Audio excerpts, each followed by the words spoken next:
Hello there, everyone. My name is Lordfluffy, and we are going to be now watching a Ocarina of Time co-op randomizer run between myself and my partner here. So go ahead and introduce yourself. Hi, I'm Kman. I'm gonna be running Randomizer. Yeah. So, the main gist of how this is going to go, the things we have randomized are all of the shops are randomized, the songs are randomized into the actual pool of items themselves. We're also going to have all these cultural tokens are randomized, the Deku Scrub merchants are randomized, cows are randomized, all the adult trade sequence items are randomized. Each of the dungeon entrances, as well as the boss entrances, are going to be randomized as well. And our goal to finish this randomizer here is going to be getting 7 out of 9 of the dungeon rewards. That is the 3 spiritual stones and the 6 medallions. That'll give us Ganon's boss key to go to Ganon, defeat Ganon to finish the seed. Time does not end until both of us are finished the seed. And how this is going to work, we're both going to be playing the same seed, and we are going to be trying to find all the items that we need to finish the seed, as well as make this train of thought derailed because I coughed, unfortunately. But that's the general gist of what we're going to do. There's a bunch of other miscellaneous things that are also randomized into the pool itself. The key things to note here before we start is we start with one of the rewards as a reward from pulling the Master Sword, which we have automatically. The door time is open in these settings, so we get one of those rewards instantly. We also start with one item from the Zelda's Lullaby check itself, because we skipped that forward in order for a quality of life feature later. Beyond that, we can get into explaining more as we start the run. Kman, are you good to go? I'm ready. Alrighty. On go. 3, 2, 1, go. Right, where are we starting? Ooh. Looks like a Kokiri Kokiri Forest. right? Okay. Yeah, this is Kokiri Forest. And we have Ruto's letter to start with. That is interesting. Oh. I'm going to immediately run Child from that, actually, if you want to check the stuff around here. Yeah, I'm going to Deku Tree. Alright, Ocarina check is... So as Fluffy was mentioning, we are doing this co-op. We are doing the same seed. Neither of us are able to affect the other in any meaningful way. All we can do is share information, and we will be taking ample use of that.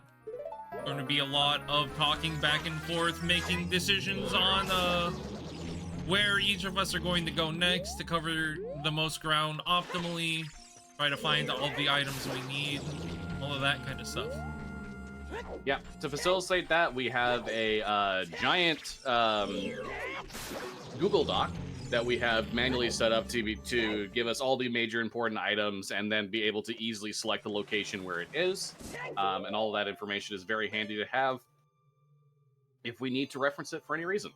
As a note, I am actually going to sidetrack myself to Kakariko, because I realized, oh yeah, I'm adult, I should just go here real quick, you know?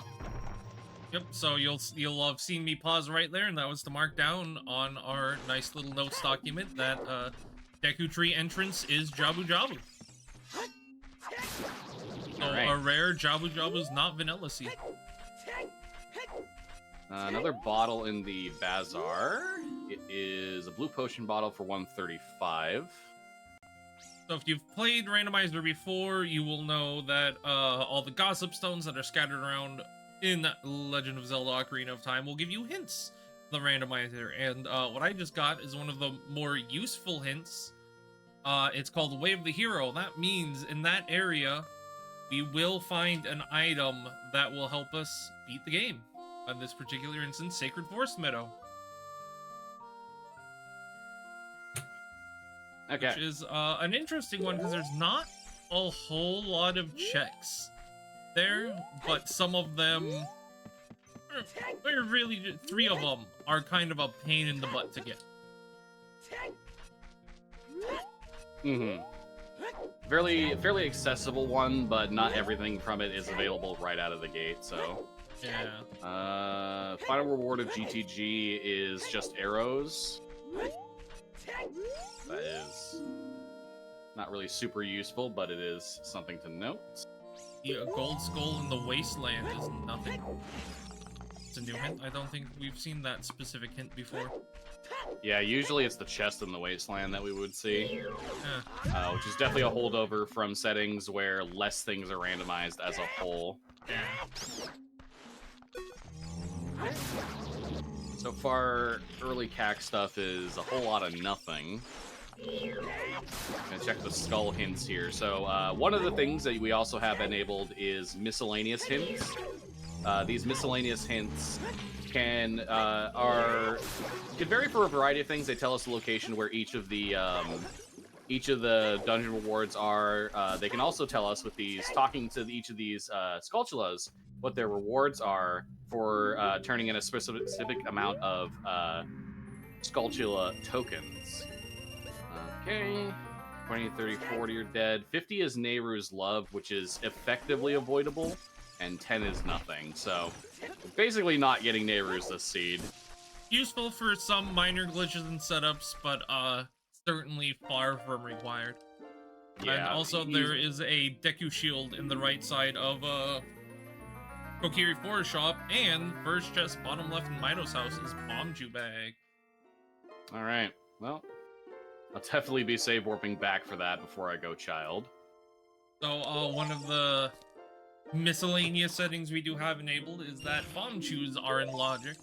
So effectively what this means is the first time you would find bomb chews wherever, you get a bomb chew bag instead, which for all intents and purposes, oh, it's 20 chews too, that's awesome. For all intents and purposes, it acts exactly like the bomb bag does in the game. Anything that would check to see if you had a bomb bag, like Bomb Chew Bowling, for instance, in the market, will consider you to have one with Bomb Chew Bag. Alright, the hookshot hint points toward... Yeah, the hookshot hint points towards Fire Temple, for the record. So, Fire Temple... Almost certainly not our first hookshot then. Unless Fire Temple's in, like, Dodongo's Cavern or something, but... Or we get like that and we get like an early, an early hammer or something, right? Yeah. Or it's the rare not hammer locked Fire Temple, so... Yep. The Fire Temple is one of those that requires quite a few items to fully clear. So it's typically a later game dungeon. You can boil it down to bombs and hammer and hookshot. Basically everything else can be skipped that wouldn't otherwise be required there, but you do have to go out of your way for a few of those specific checks as a result. Yeah. Normally the logic would expect you to have way more than that to be able to get everything in it. Death Mountain Crater to the hero. Okay, good to know. I'll let you finish your thought. Yeah, I just looked over and saw you write it down, so. Fair. Alright. Another quality of life feature the randomizer has is certain minigames, such as this race against the Ghost of Dompe. They allow you to get both of the rewards at the same time. So in this case, the chest is already spawned in, and I just have to finish the race under 1 minute to get both rewards. Convenient thing to have that prevents us from having to do the race multiple times. Okay, early CAC has been a turbo bust, actually. I'm gonna go back and get that shoe bag and then rush to child then. Like a plan. Okie doke. Alright, so a good thing to talk about while there's a bit of downtime for both of us here is movement and Ocarina time. We'll be getting something a little bit later that's going to simplify the movement for us, but generally speaking, you move the absolute fastest in Ocarina time in just a basic form by backwalking. Your speed while you are rolling reaches about the same speed cap as a backwalk.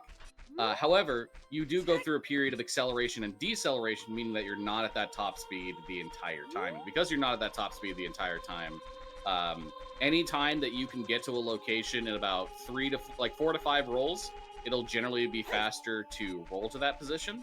Anytime it'll take longer than that, it'll generally be faster to backwalk. The exceptions there is if you have to go through a bunch of winding paths, you can't just be backwalking the entire time. It'll be faster to roll. And you do technically have the ability to move faster with side hops. However, side hops only really end up being faster if you can consistently frame perfect side hop. So you only end up using it in a few specific locations otherwise. Yeah. So at the start here, you'll see plenty of backwalking. I'm gonna go ahead and do nighttime market, Fluffy. Okie doke. Do nighttime market and then just immediately see what Child Save Warp is. As, one of the interesting parts about starting with a bottle, sort of, is that there's this wonderful glitch called Ocarina items, where you'll basically be able to use the bottle like an ocarina. Not that we have any songs just yet, but it does allow us to get some individual checks that we otherwise couldn't. Hey, Cowan House is dead. That's good. Yep, I've read all those hints for the record. Oh, you did? Okay, I didn't know you'd already gotten the child. I'm not quite there, but I am ahead of you at this point. Gotcha. In that regard. Yeah, so here we started with the Force Medallion, so we actually get the reward from the Prelude of Light check as we enter this room. Gives us a free reward. Unfortunately, it's not anything to really write home about. The hints were Hyrule Field is foolish, Cowan House is dead, a useless Ice Cavern hint, and bottom of the well is Spirit Temple. So, Fluffy mentioned something is foolish. That is the opposite of Way of the Hero, and boy, I wish I knew about Hyrule Field before I did half the Hyrule Field grottos. That's a little unfortunate. Yeah. But foolish, opposite of Way of the Hero, it means there is absolutely nothing there that is required to beat the seed. Now, this doesn't necessarily mean that there's nothing useful. For instance, the Big Oron Sword, absolutely not required for any checks, but deals double the damage of the Master Sword. That could be in the foolish area. So could a Warp Song that doesn't unlock anything, such as Serenade of Water or Prelude of Light. While not being items required to beat the seed, can dramatically speed you up for easier movement. Yeah, and speaking of speeding you up, you may have noticed I went into the mask shop and picked up the bunny hood.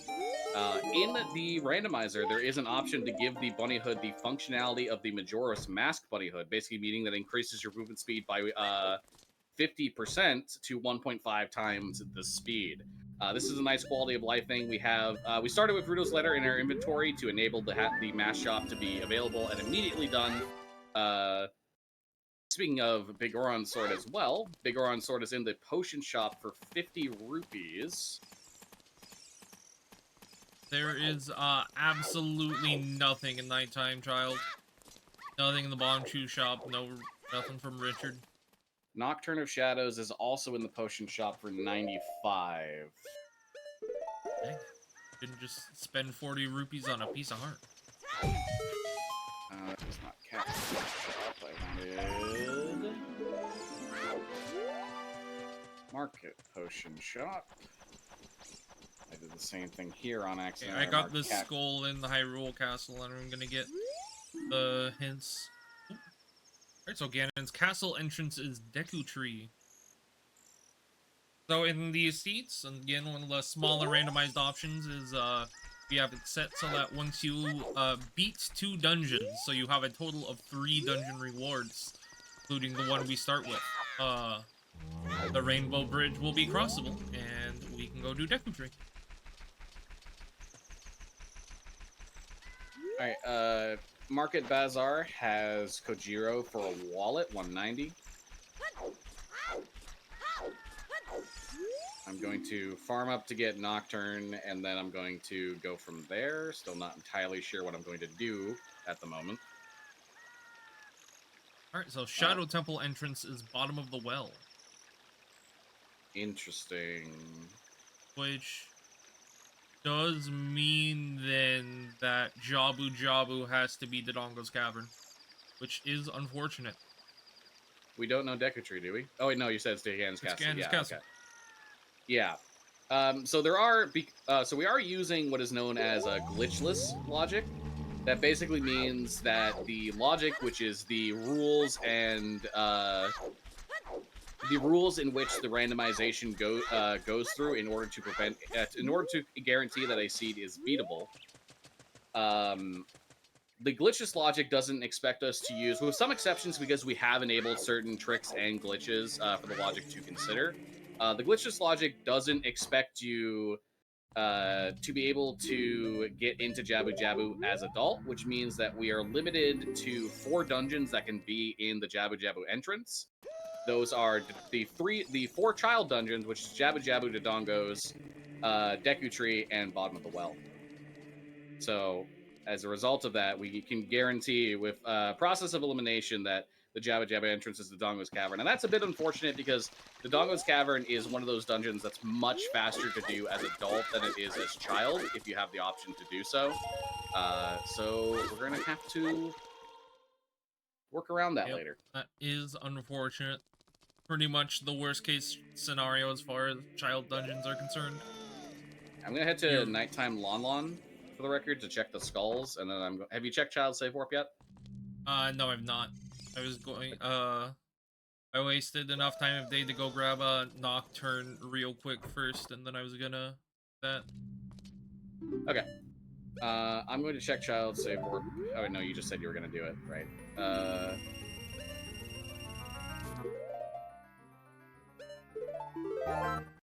Alright, on the window is nothing.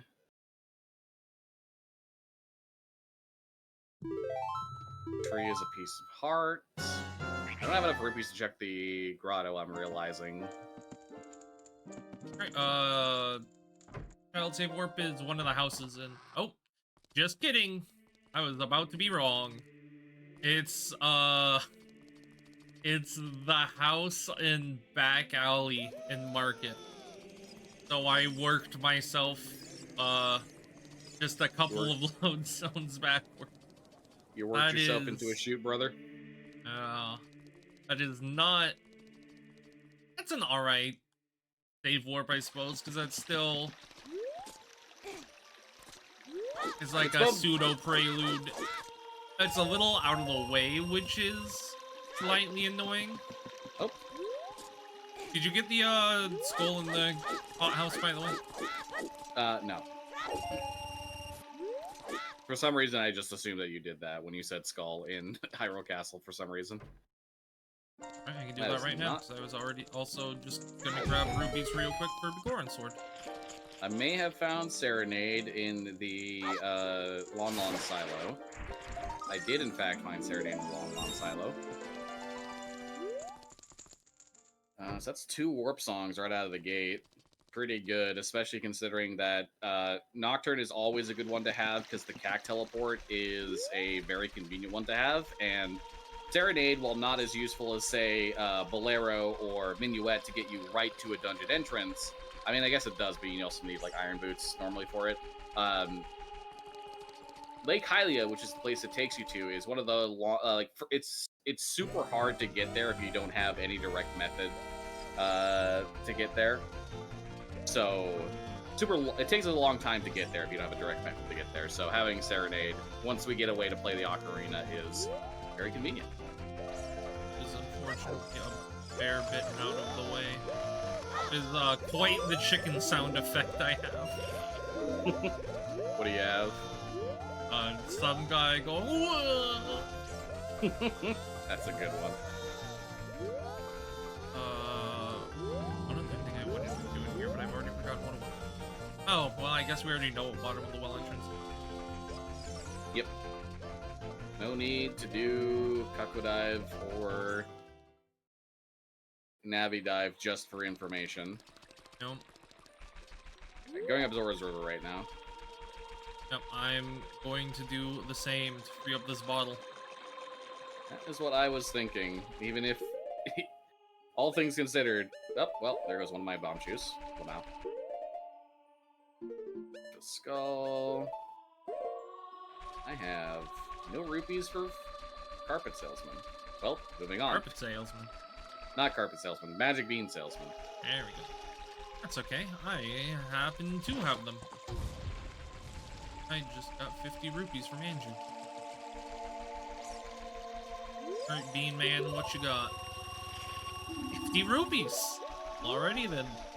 Scammed me out of 10 rupees. Well played, sir. Well played. That's what you get when you buy mystery items. Yeah, Yeah, so various amount of salesmen have been randomized as well. The Carpet Salesman in the Haunted Wasteland, the Medigoron in Goron City, the Magic Field Salesman in Zora's River. Each one of these, their items are now randomized into the pool, and they give a random item to themselves.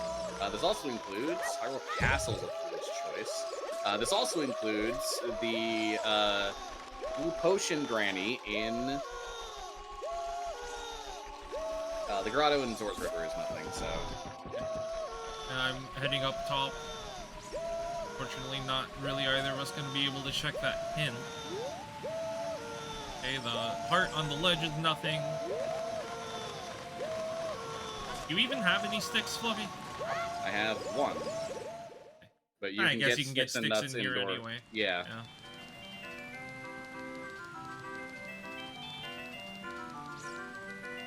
Hyrule Castle, foolish. Ooh, songs aplenty in this seed. We've got Zelda's Lullaby for 1 wallet and Prelude for 2 in Zora's domain shop. Deku Tree in there at all? Or sorry, not Deku Tree. Deku Shield in there at all? No, that was in Kokiri Forest. Mentioned that. Oh. I guess I didn't hear you. My bad. Nope. There is Hylian Shield in here, though. That is still better than nothing, but I don't know if I want to farm up 80 rupees for that right this second. Understandable. Thinking I'm just gonna get 20 for the diving minigame real quick. Also get myself a few of these sticks and nuts, if you know what I mean. They are useful items. Yeah, Deku Nuts, in a casual playthrough of Ocarina of Time, you really just sort of throw them once, oh, I guess they stun things, that's cool, I guess, and then you either use them to exclusively stun things, or you don't use them at all. Temple of Time is foolish. That's a kind of a nothing hint. There's only 2 things in the Temple of Time, even with all the settings we have enabled, and both of them are tied to dungeon rewards, so it doesn't really tell us anything, unfortunately. So I'm setting up for a little glitch here because I am also going to do diving minigame just for the money to buy that Hylian Shield.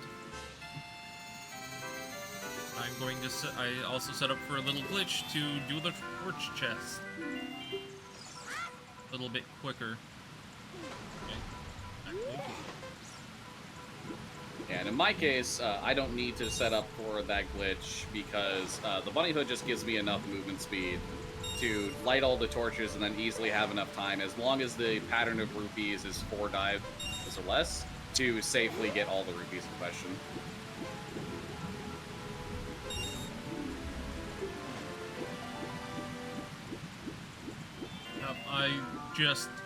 I do what you could kind of call the more old school method. So I'm gonna pull the stick out, and ta-da! It's magically on fire. So it's a nice little glitch called flame storage, where if you put away your stick in a torch, like I did earlier, if you pull it out while that torch is loaded in somewhere, you could, if you were very observant, you could just see its flame through the wall at the top of my screen there over near the shop. Since it was loaded in, my stick just automatically lit up. Very convenient.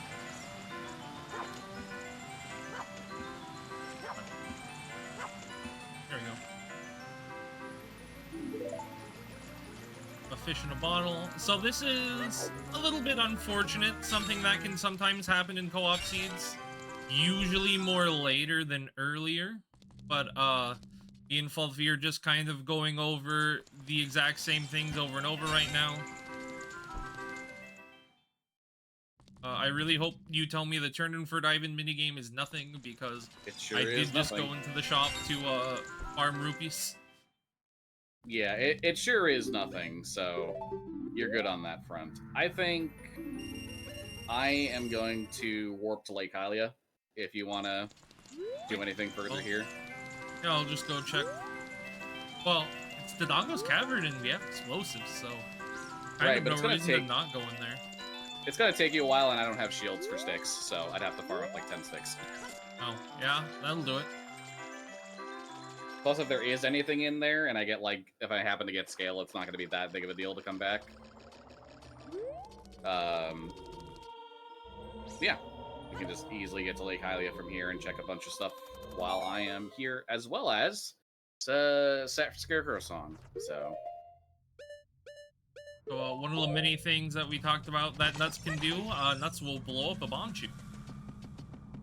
Very convenient, helps me just get in here that little bit faster. Now, there's kind of two somewhat large downsides to being in here at this exact moment. One is I do not have any sort of strength upgrade.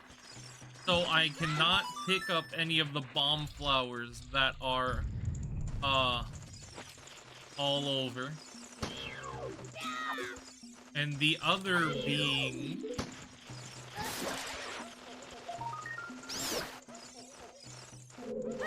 I only have now 12 bomb chews. That should be enough to get me to the guaranteed bomb chew drop in the back. But we'll see with the amount of other bomb chews I'll also have to use to check things like this old Skulltula up here. It'll be very tight either way on the amount of bomb chews I have. I'm gonna try and figure out what that item was up there. A little hard to see. That's just a huge ruby. No big deal whatsoever. As a little aside here, Randomizer, whenever you go over to the fishing, adds a fish that is guaranteed on both child and adult to be big enough to give you the reward. And fishing is also changed, giving you two things. The fish are way more likely to grab your lure if you leave it still, and the RNG of the fish falling off the hook randomly is completely removed, so we won't get screwed by RNG. And I just found Din's Fire in child fishing. Nice. Din's Fire is good for a couple reasons. When we get magic, that is a fire source for burning things. But the other thing that it enables is a glitch known as Equip Swap, and that's very specifically for adult Link. So, we can explain Equip Swap when it comes up, but just note that Equip Swap is a very useful tool that somehow took longer for the Ocarina of Time speedrun community to discover than all various wrong warps and item manipulations and the entirety of Bottle Adventure and Reverse Bottle Adventure, despite how simple it is. And speaking of useful glitches, whatever. Oh, I accidentally. Whatever. Used a couple of sticks there. Hold on. Speaking of useful glitches, you saw me do it a few times in that room, and once even in a room before, if you were very observant. A wonderful little glitch that is incredibly useful called Infinite Sword Glitch. Now what this does is, it just makes it so that your sword or whatever weapon you have in your hand, such as Deku sticks, are just infinitely swinging every single frame. Ooh, okay, well, that saves a little time. That's actual Ocarina. Let's write that down in the notes real quick and then pick back up my train of thought.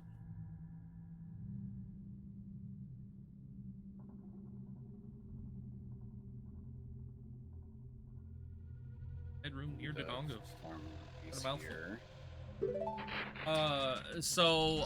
Notably, why that's useful to me in this exact moment is that lets me use a stick as a weapon without ever risking it breaking. It is not possible for a stick to break while you're using ISG. A stick's currently the only form of weapon I have, so it's very useful to keep that alive. So you saw me do that whole loop. There's item checks back there you have to get, but as adult, you can just climb up this ledge right here as adult, and you don't have to go all the way around that loop like I just did. It's significantly faster, and the big reason why you want to do Dodongo's Cavern as adult is if you can. There is no checks in here that adults cannot get, and in fact there is multiple checks that are much faster for adult to get if you can come in here as adult. I'm doing a little farming of these grass patches here, trying to get a few rupees because I need 30 rupees for the next things that I want to check. Unfortunately, these grass patches have a tendency to drop hearts when you're not at full HP, and the only method I have to blow them up right now, destroy them right now, is with bomb shoes. So what I should be doing is dropping these shoes a bit further away from the grass patch so that they don't blow up in my face, causing me to be less than full HP. Thankfully, these grass patches also drop bomb shoes on it, so if I get lucky with bomb shoe drops, I actually end up at a surplus rather than a deficit of bomb shoes, which I ended up doing in that situation. Now I'm going to head over to check a few check the grave over here, which has a grotto that has 3 Deku Scrub merchants in. One thing that the randomizer enables you to do is randomize the Deku Scrub merchants and what they sell. They will sell you a unique item. It is possible to randomize the numbers in which the prices are. However, it is very annoying if you do that, so we just have them set to 10 rupees a piece. So I only need to get 30 rupees for this. It's down a lot on miscellaneous rupee grinding that can otherwise happen.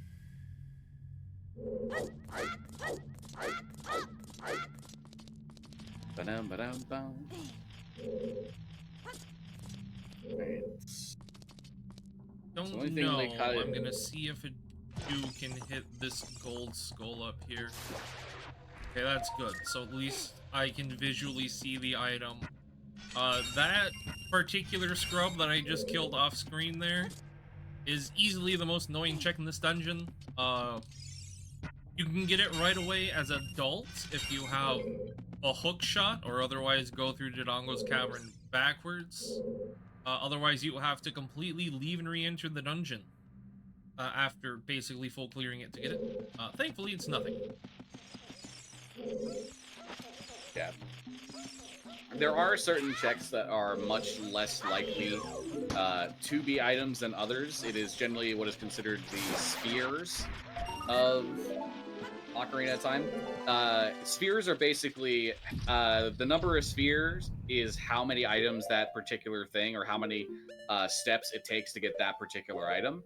So in the case of, for example, where I'm running to, Gerudo Valley, there are 2 checks here, which are Sphere 0, because they require absolutely nothing for you to be able to get, versus something like that particular check, which can require anywhere from 3 to 7, maybe even more, depending on the dungeon location, what you're doing to get the dungeon, what you need to do to get into the dungeon, and then the items you need to get it in the first place. So generally, the higher the requirements, the less likely it's going to be that it has a major item. However, like most randomizers in the more modern day, there's a certain level of weighting that the randomizer does, where it tries not to front load all the items into those easy to get locations, and will at a certain point start putting items later and later in those spheres on purpose, just so that you don't get hammer, boomerang, mirror shield right at the start, and you can do anything you ever want forever. Oh, that just occurred to me. I don't know, and I don't think I should say, I can do this jump as a child. It's been so long since I've had to do Dodongo's Cavern as a child. In the Bombflower Room? No, you cannot do that as child. It's been so long since I've been forced to be in here as a child, so yeah. So as an adult, if you do that jump I just did, you leg grab. And that skips you going around a couple of rooms over this way that typically require a slingshot. I am very out of practice at it, but I will give it a go. You can just kind of platform your way through those side rooms. I've not done it in quite a long time, so we'll see how that goes. Oh, Dodongo's Cavern's also just a little bit loaded. I found Odd Potion and Sun Song now, as well as the Ocarina. Broken Giant's Knife apparently too. Yeah, that too. Quite a few items. Yeah, with having started with Ruto's Letter, I'm not particularly surprised, but yeah, that is very heavy weights towards that. I'm gonna go to Goron City. I did go to Gerudo Valley and checked everything there. The skull is nothing, and the 2 freestandings are nothing. Don't know the cow, don't know the grass patch, because I can't break the grass in a way that gives me bugs. So the way that I get bugs is by going to Graveyard. Nice. Also, Shield. I I should consider nighttime skulls as well for CAC. Right. We will give this a try. I'm sure there's a setup that I am unaware of, but well, I'm unaware of it. Yeah, it's too far to the right. You can just jump right on the side of these platforms that are on fire and just walk straight past them.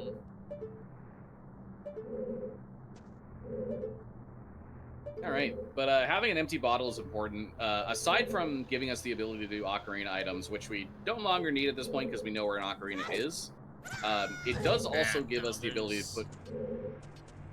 I'm not going to be able to yellow list. I'm sure there's a setup I'm just unaware of. As I said, very, very rare that to be forced into here as child. I mean, this really is just the only entrance, right? Like, there is a way to get in here as adult, but either of us know it. It is a little bit beyond our skill level. Yeah, it's a fairly precise setup that involves ISG and hovering and then side hopping, and depending on what items you have, the setup changes. It can be easier or harder. It's beyond our skill level and beyond our level of practice, so we just sort of have to do that as child, which means we're gonna have to come back when we have a slingshot for that to get rid of the flames in the way of Kman to barrage through in the dungeon. Alternatively, I can get a bomb bag and hover, skip past it. But that is just me. Child numbers, no thank you. Yeah, no, it's not great, but I'd rather do the, 3 hovers it takes to skip it than go around the entire way. Alright, so as I was saying, the other thing that having an open bottle enables us is to put things in it, such as bugs.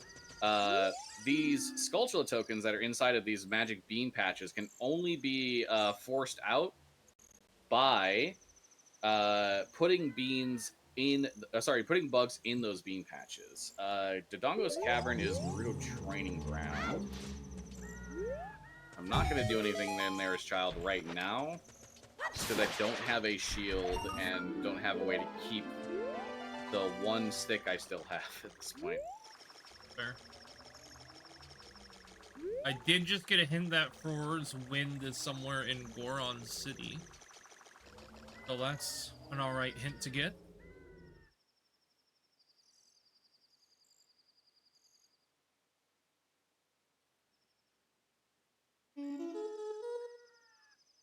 Don't have Serenade. So yeah, Serenade's in Lon Ranch Silo, which I did not mark. That's right, I did not. Actually. Lon Ranch, freestanding piece of heart is what that's marked as. There we go. I'm gonna warp to CAC instead. So I guess I can do nighttime CAC skulls. Now, unfortunately, well, yes, I did just use Sun Song to enter, or to go to night. Dompe, who normally shows up here at nighttime, is actually not going to be here. And that is because...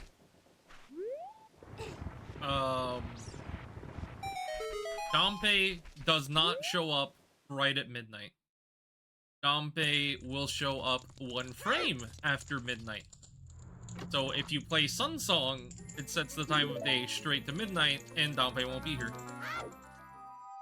So if I want to do Dompe, which I probably will, I need to go out either towards Hyrule Field or Death Mountain Trail, either for at least 1 frame, and then come back. It is quite annoying, actually. Terrors is in the maze, the rock maze in the right chest, the record. Waiting around for the Rolling Goron here.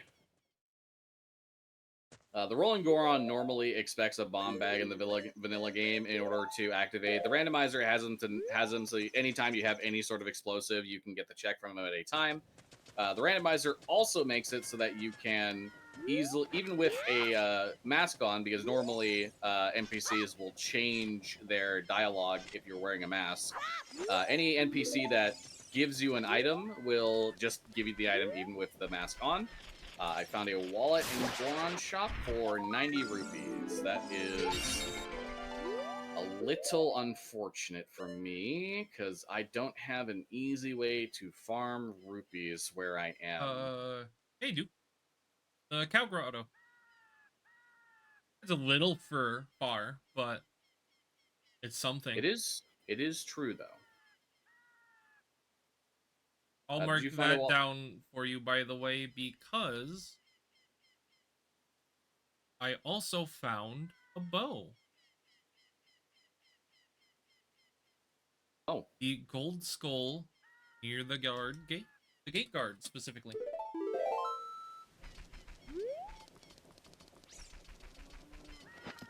Yeah, that wallet's going to be good because we have Zelda's Lullaby in one of the market shops. And Zelda's Lullaby, well, is market shops. Yes? It was Zora's Domain. Oh, Zora's Domain, yeah, you're right, okay. Well, that gives me an excuse to go back there later, at the very least. But I did find Sun Song in the Dodongo's Cavern. I did do the, Sun Song Grave? No, I didn't do that, actually. Thank you for reminding me about that. No, I did the nighttime skulls up in Zora's Fountain. Okie doke. I'm gonna go back and get that wallet real quick. Low quality of life feature the randomizer will let you do is the moment you get a wallet, you will just instantly be at the max rupees for that wallet. This can be useful, especially in situations like I'm about to get, where, you know, I have to spend 90 rupees to get this wallet, and now if I wanted to buy something else, you know, I'd have to fill it up the whole way. The one downside is it does still take the 90 rupees away from me, which is not fun, but at the very least, I'm at 110 instead of 9, so. Also, unfortunately, though, Zelda's Lullaby is quite expensive. I believe it was 190 rupees. You would be correct on that front. Okay, I'm not really sure why Dompe's not here. So I went out in the Death Mountain Trail.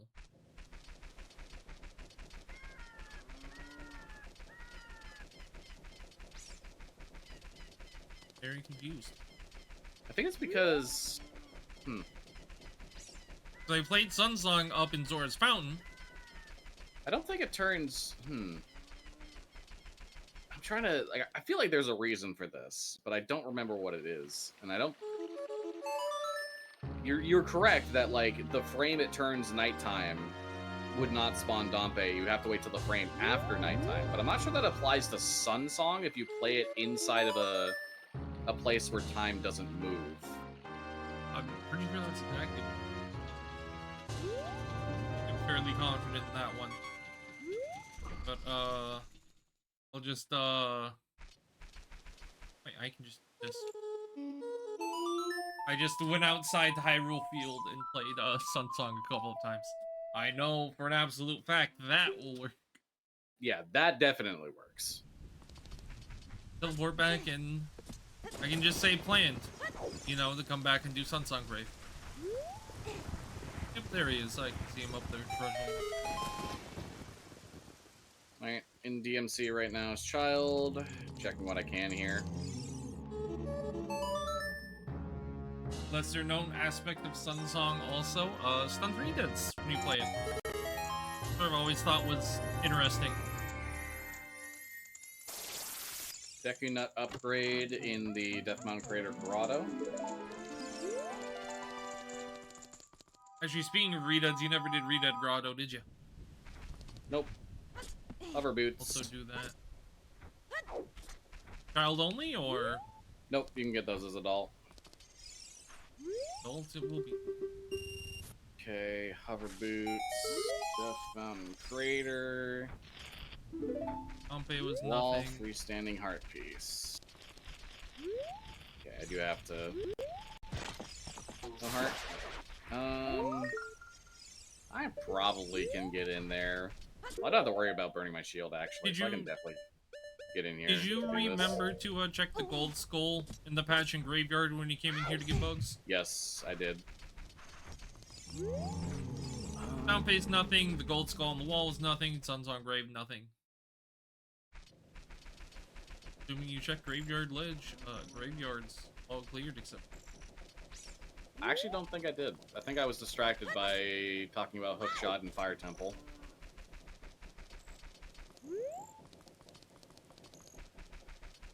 I think that may have just straight slipped my mind, yeah. I guess I'm actually gonna go back to the world's domain to farm some chews. I do just need more chews.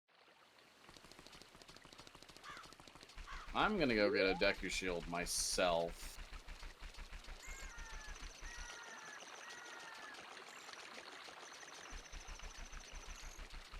Starting to... I need a Hylian Shield too.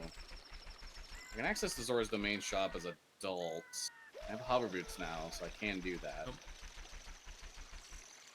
That also means that Ice Cavern entrance would be logically accessible. Trying to think of, like, what I want to do. Have you done anything in Lost Woods? No, I sure have.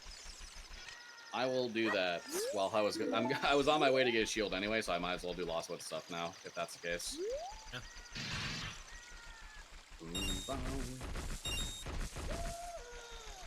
Alright. Ooh, no chews. Oh, sword chest hasn't been... patch RNG.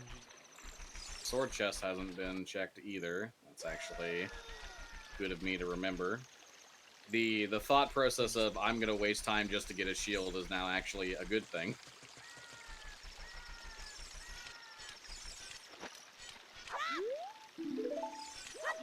So, I didn't really explain exactly how you get it. Basically, the way ISG works is you just interrupt swinging your sword in some manner. That is almost always most easily achieved by doing a crouch stab and either talking to someone, activating Navi, or trying to pick up an object. You saw me try to pick up a rock. I accidentally broke my stick, so I'm just coming up a little bit further to get it off this soil patch next to the bean salesman. Now, a glitch that goes hand in hand with ISG, that is actually the reason I can farm this grass with this stick right now, is called Power Crouch Tab. So you've seen me do it a few times. You can pull out your shield, crouch on the ground, and attack with whatever weapon you want. Crouch Tab. There is, however, an error in the code with Crouch Tab. They did not assign it its own damage value. So while it is an attack you can do, it just doesn't have an assigned damage value. So the game just uses whatever your last attack was. And in this particular instance, if you have not done an attack since you have gone through a load zone, it just defaults to a basic slash of your Kokiri sword. So if I re-enter this load zone without doing an attack whatsoever and just get ISG off that soil patch, my Deku stick turns into a sword. Allows me to cut grass. Hugo. Thanks, Hugo. Yeah, power crouch stab is not only useful for situations like that where you can give something properties that give a weapon properties that it wouldn't normally have. It's also useful in the sense that it basically is the highest DPS you possibly can do. So each particular weapon has a damage value tied to it. Like the Kokiri sword does 1, Deku sticks are 2, and Master Sword are 2, Big Goron sword is 4. But a jump slash from these weapons will do double that damage. And since it stores the last value of an attack you used, and it can attack way faster than a jump slash, a power crouch stab using the damage value of a saved jump slash is pretty much the highest DPS we can deal at any given period of time. So a lot of quick kills of various bosses will specifically take that into account. Unfortunately, a little slow. I was getting some fairly bad luck farming shoes, but 20 will be enough for now, so I can finally go up to Goron City. A couple night cycles later. So you might notice that I'm currently playing a giant stick as an ocarina. I just did a glitch known as ocarina items. Basically, if you... I have to think about the ocarina minigame here. Down, up, right, A, down, up, left.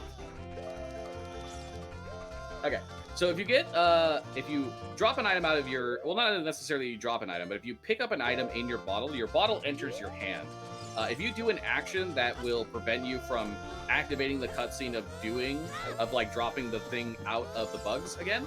So like, for example, backflipping and then hitting the bug button, and then you hit another C button or another item such as a sword, the game will try to play a cutscene value of dropping the item out of the bugs, dropping an item out of the bottle. However, you've swapped to another item, so the game gets confused and then defaults to the normal cuts to the original cutscene state, which is playing an ocarina, which allows us to do with these various methods. We can do a glitch known as ocarina items. That was useful there because I don't have the ocarina currently to be able to do the ocarina minigame. It's also possible to do this aside from backflip with the method I did, which is ESS, by holding slightly outside the dead zone. Link gets put in a shuffling state. This is a state in which you can very rapidly input the C button that's required, and then also input another C button to get the ocarina items state.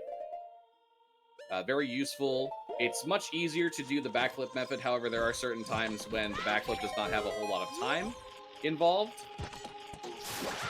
to do it, so you actually end up having slightly more time to do it by doing the ESS version instead. The ESS position is also useful for a variety of other things. That ESS stands for Extended Super Slide. That is not something either of us will be using, but the ESS position does allow you to... it does not slow you down when you're in that state, so if you enter a state of super fast speed, you can actually retain that speed the entire time you're in that state. So ESS is very useful for high-level ocarina play, for not only a bunch of variety of glitches, but also just the fastest movement that's possible.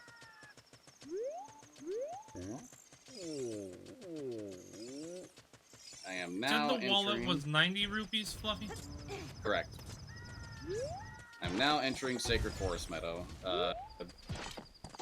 What I could do in Lost Woods was a whole lot of nothing.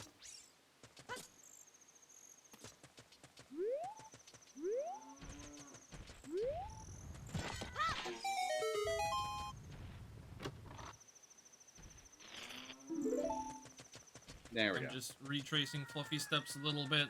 I'm gonna go get myself, the wallet, and hover boots.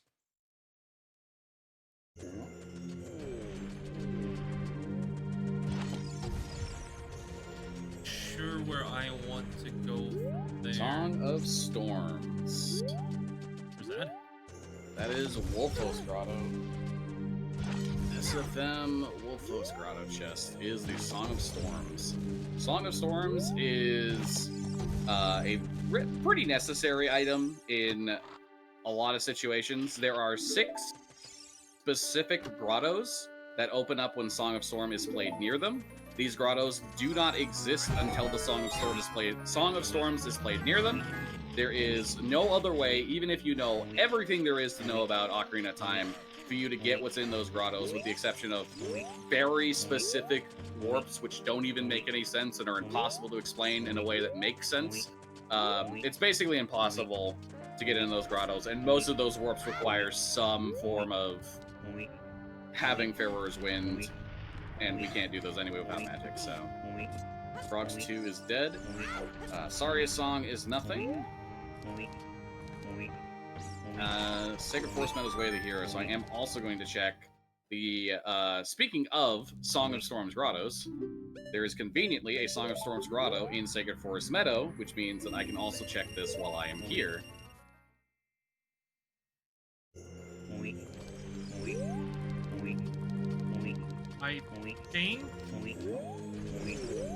I think what I'm gonna do is I'm gonna make the detour back to Zora's Domain for Zelda's Lullaby.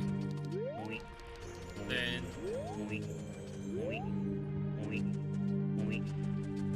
and then go adult again. I think that's my plan. Yep. Seems about right. Okay. Sacred Forest Meadow, Song of Storms grotto is nothing. Checking the hints here while I'm here. Song taught by Ocarina of Time is a gold skull. Kind of a useless hint because we knew Hyrule Field was barren.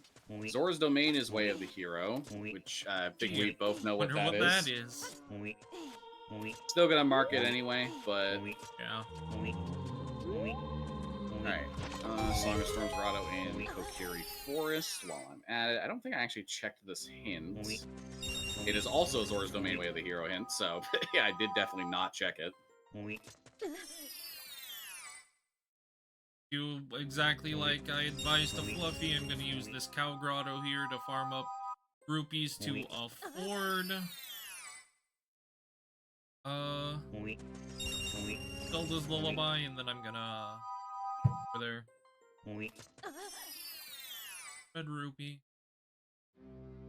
So right now we haven't had we've gotten a decent number of items. However, we have not gotten a whole lot of items that we can use to fully clear out dungeons. And that's the ultimate goal of these randomizers. Generally speaking, the first little bit of a randomizer for Ocarina of Time will be going through a bunch of overworld checks, but the moment you start getting items that let you access the various dungeons, that's when you really gotta start going, okay,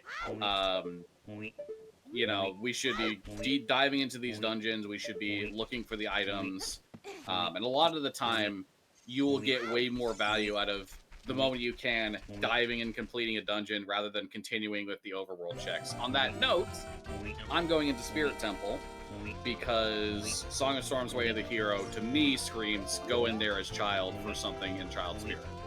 Yeah, I've been considering just diving in there myself, honestly. I have Song of Storms, so I'm just gonna go play that, obviously. Yeah, since we'll need to get there in there as adult probably at some point anyway. Yep. I should go to Zora's Domain first, though, for Zelda's. Now that I'm thinking about it. Do I need anything for... No, I don't need anything on Child's side. Yeah. You don't? Yeah. I don't need anything on there Zelda's for Child's only side. adult stuff. Yeah. Let's see what, suddenly learned the good old-fashioned crazy dance. When I wasn't looking, which somehow I doubt. Nope. not in fact, have not in fact done that. If I recall correctly, and I might have it backwards, honestly, Crazy Dance was the name of an old setup to, basically jump in random places across the statue that's in the main lobby of spirit trial, not spirit trial, sorry, spirit temple, to cross between from child side to adult side as a child. I could have it backwards. It could be to go from adult child side, but I don't. So I think I have it right. If it can go one way, it can probably go the other way, but I digress. I messed up. Well, right side I can check this in real quick. What happened, man? How'd you miss it? I had my angle a little wrong for clipping into Zora's domain. Well, The cookout. that is. So I get to take the swim of shame all the way back down and walk back up with the chicken again.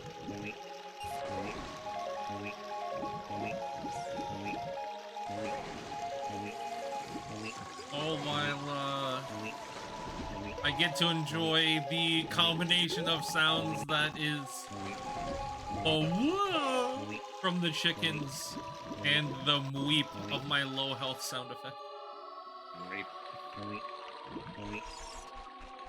Well, I'm glad we chose to use your audio then, because my audio has been very, very simple, to put it bluntly.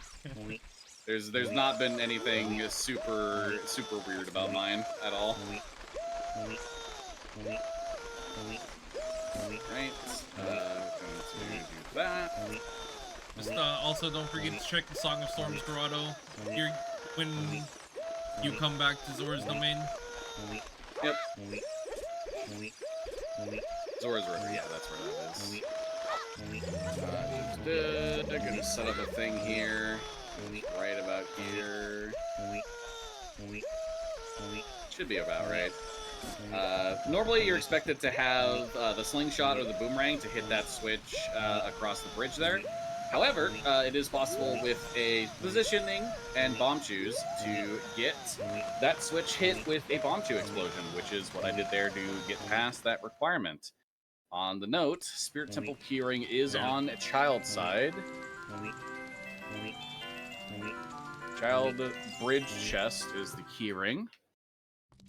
I will need to go in there as child at some point. Yep. Unless you want to learn the super slide. Sure don't. I might just do that right now, then. Honestly. This is a little awkward. Well, I sure hope you like the combination of noises in Zora's domain, because, oh, there's a lot more chickens than cats.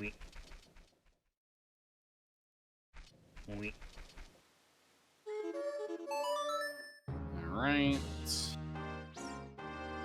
Ice arrows. Okay. That is definitely worth noting. Spirit Temple Child Torches chest. So that's a good thing to talk about. The ice arrows, you might have noticed the text on my screen said blue fire arrows. The ice arrows have an option in the randomizer to give them the property of blue fire. This is to make them have some level of usefulness in the randomizer, because otherwise, outside of extremely niche circumstances, the ice arrows have virtually no utility.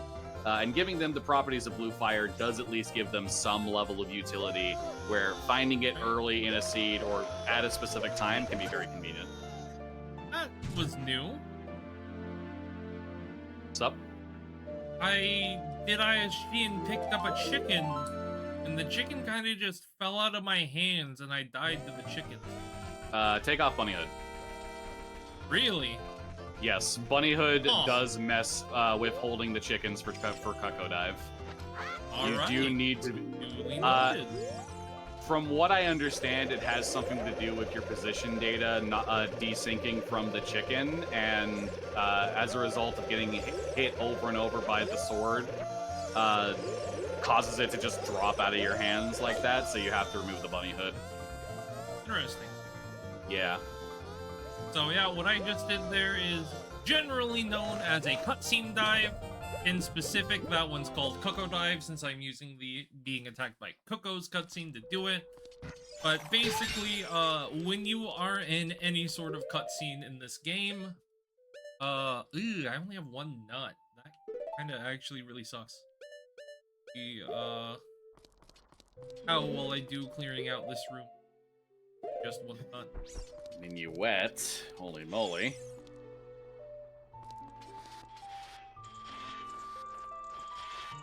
Just found minuets in the child side north chest. And eyeball frog in the other one. Oh my goodness. Yeah. Spirit temple, child climb east chest. This way to find thing. Probably. There's one piece kind of got away from me there. Naturally. Not quite what I wanted. Draw me some bomb choose, that'd be... There are no bomb drops in the entirety of Spirit Temple, except for the Armo statue. Oh, and, I was asking the Armo statue for it. Alright, so what Kman did flame storage earlier, I'm going to do that here to save myself a little bit of time. The next room normally expects you to have normally expects you to pick up a bunch of silver rupees to light a torch, which you can then use.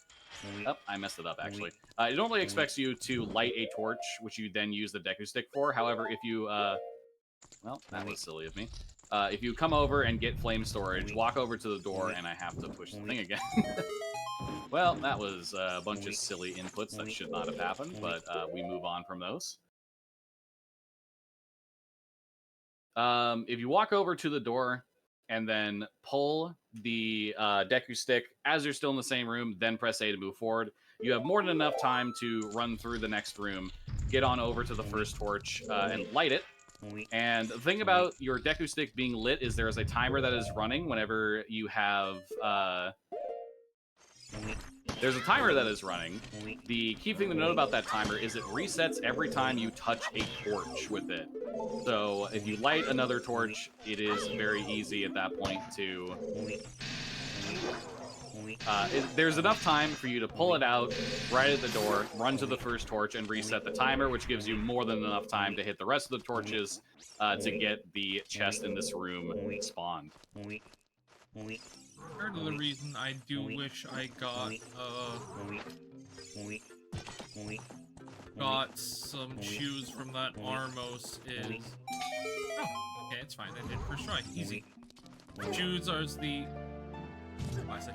The only way I had to hit the switch on the other side of that bridge. Once again, something I'm not super practiced for, but I was able to get first try. Alright. Debating whether or not I want to go up and grab Minuet or not, be fairly... There is Eyeball Frog to consider, at the very least. Is that in the same room? Further. Same room. If it's in the same room, then yeah, I probably should. Alright, so I'd have to be a little careful here with this enemy here, the Iron Knuckle. Iron Knuckles that hit you, they deal 4 damage a hit. So even with ISG, it's very easy for you to just misposition yourself, and I only have 5 hearts, and I only had 4 at that time, so it would have been very easy for me to accidentally get hit and have to walk all the way back up here. Thankfully, I did not have to, and we are now going to check the Silver Gauntlets check, which is another empty bottle, which is good, because this one's a blue potion. Silver Gauntlet chest. And now that I'm here, you'll actually notice that I am in Desert Colossus. The loading zones, despite the entrances to the dungeons being randomized, these loading zones to Spirit Temple are not randomized, which is very convenient, because it means we can hop down into Desert Colossus itself and check what the entrance to Spirit Temple actually is. which is Forest Temple. There is actually a few things that I can do here as child. Just trying to think if I want to do them right now. Here it is, Forest. At the very least, going to get the Requiem check real quick, and also get what is in the Bean Patch here. A very handy shortcut to have.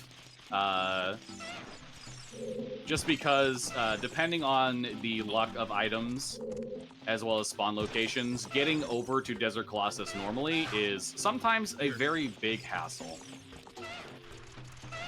A little awkward. I only have one chew left, and I missed the switch twice. Because the slope of the ground makes it not go straight up the wall. Oh, still got ISG off that. That's a new one for me.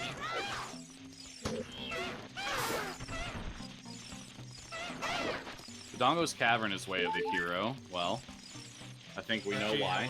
That was. Fluffy, how do you hit this crystal switch with a bomb shield? The crystal switch. Yeah, you should get to the, like, line up directly with it. Not from that side, from the other side that you're currently on. You were lining on it from this side still? I was lining on it from the side that was closer to... Yeah, so where you are right now, slightly to the right of center of that will be where you want to use the chew. I noticed it was veering off to the left. I hope I hit it with the next chew because that's my last one. Oh, thank God. Okay. That's Eyeball Frog and Mini Wet Park. Okay, I'm going to check the couple of things I can check in the Forest Temple. Okay, that did work. There's not a whole lot that I can check here. Mostly the things I'm going to check are things that I can't actually pick up, but the information is useful. There is a pretty decent chance that the seed does not expect us to make this shortcut, but it is also something to consider, because that shortcut is something that is considered in logic for dungeon entrance randos. So because there are a few things in Forest Temple that I can do as child, the expectation of potentially them being useful is worth noting. On that note, the boss key is the first chest in Forest Temple. Also to note with that, if the logic was being particularly mean, which thankfully we would have a way around regardless, the logic could very easily put a boss, I guess really specifically Baronade, as the boss of Forest Temple at that point. And logically that is only beatable by child because you need Boomerang to do it and you can't equip that as adult. But thankfully we have ways around that. Specifically, the lovely little glitch called Equip Swap. Yep, which, now that I'm finally about to go back adult, I just want to do one more thing that I honestly forgot to do earlier. I wanted to do this, coming back from buying Zelda's Lullaby. And to come over and do the couple of songs for frogs. Yeah, this whole time I've been honestly... Storms, but, you have two others I can play. Yeah, this whole time I've been honestly just trying to find like a bomb bag or the slingshot. So yeah, my trip to DC to get Ocarina and Sun Song doesn't end with me having to leave, type of deal. But it seems like it's probably going to be the case. So one thing to note here, this door normally is blocked off by a Song of Time block if you come here when you're expected to as adult. However, it is possible that because Song of Time blocks were originally coded to every time you play Song of Time, they would actually move back and forward in time. That Song of Time block is not there as child as a result. I know where the keyring is now, and it's not. It is a lot. This logically expects us to have long shot, actually. Huh. This is the Level Island Courtyard Wonderful. Skull. That is not great. Yeah, that not great is absolutely the best way to describe that. Awful is what I'd call it. Yeah, it is theoretically possible to avoid the need for long shot for that, but the methodology to do so is also a bit annoying as well. There is a way to do a push with a bomb, which lets you ledge grab as adult. There's a way to hover there as adult. Both of these methods require normal bombs to do so, so not something that I am going to be able to take advantage of. Did you ever do daytime long range, Fluffy? No. Didn't think so. Wanted to double check. I did not do the grottos to there. Finish off long. What was that? I did not do the grotto either. Oh, you didn't do the grotto? Okay. I did not have the money for it at the time.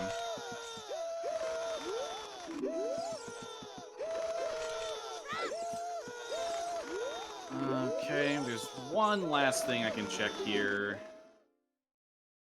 Just have to do a little positioning here. Right, that's, I promise that's the last time for a while we'll get to hear the wonderful screams of the cookouts. We'll finally have a break from them. There sure was a lot of it back to back. Alright, so there's one more check here in Forest Temple that I can get that I'm going to get. Knowing where the keyring is and the fact that it logically requires a long shot is a little bit unfortunate. But that does also tell us that the game likely doesn't expect us to come here for some time. So there is something to do that. And I just found another bow for myself. Because I did not pick up the bow in Kakariko. That is Forest Temple Well Chest. I think... Where do I want to go from here?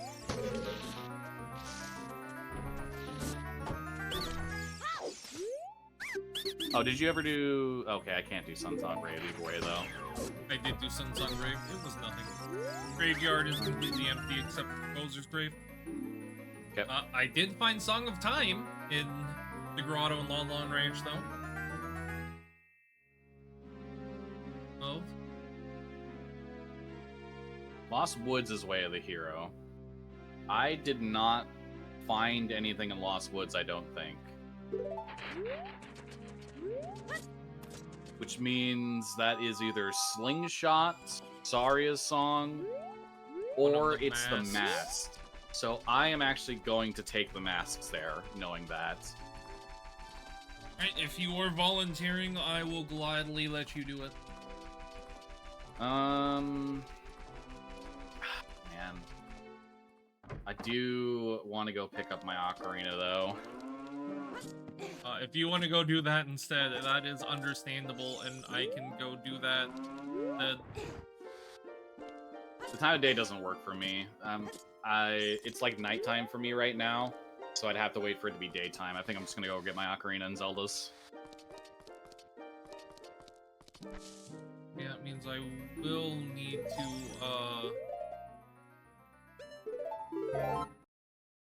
farm some shoes.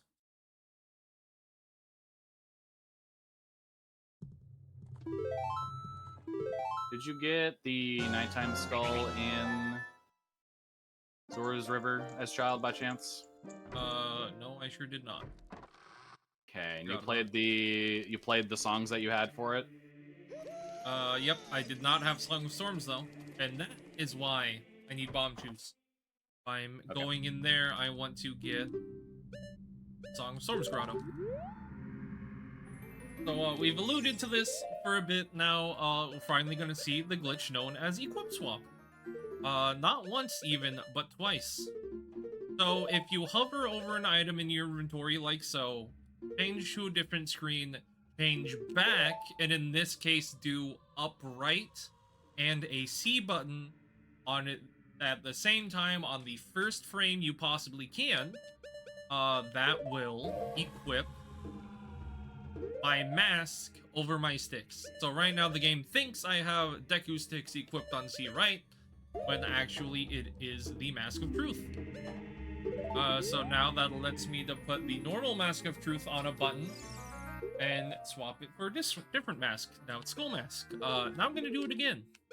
This time I'm going to equip Skull Mask over Feror's Wind, and I'm going to pick the Bunny Hood back up. This allows me to smuggle both the Skull Mask and the Mask of Truth over to the Deku Scrub Theater while still maintaining my Bunny Hood speed.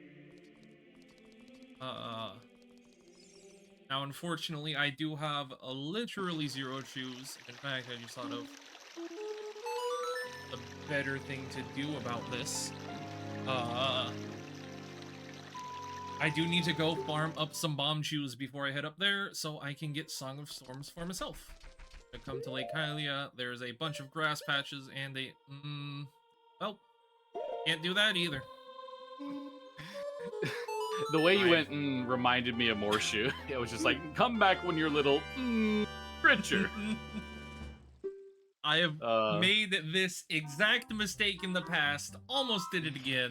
I can't use my sticks right now, because, the game thinks my stick is a Mask of Truth. So I can't actually farm bomb shoes, so I will have to get Song of Storms Adult. Can't get that right now. If I would have tried to equip sticks, I would have lost the mask I definitely legitimately borrowed. And I don't want to do that. Is there anything else? Is it literally just Slingshot minigame and the masks you haven't checked in Lost Woods yet? Also the Sorry song on Deku, on the what's his face? Skull Kid. There we go. And you have Sorry a song? No, but I'm just saying that's the other thing I haven't checked. Gotcha. Regardless of whether we can or not, it's the answer to the question. Slingshot minigames, Saria's. Oh, Odd Potion and Kojiro as well, which we actually have access to Kojiro and have Odd Potion.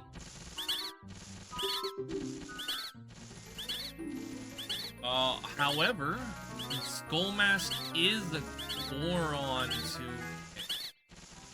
Oh, Boomerang. Boomerang is the, whatchamahoo's it? The Zora's Fountain Great Fairy.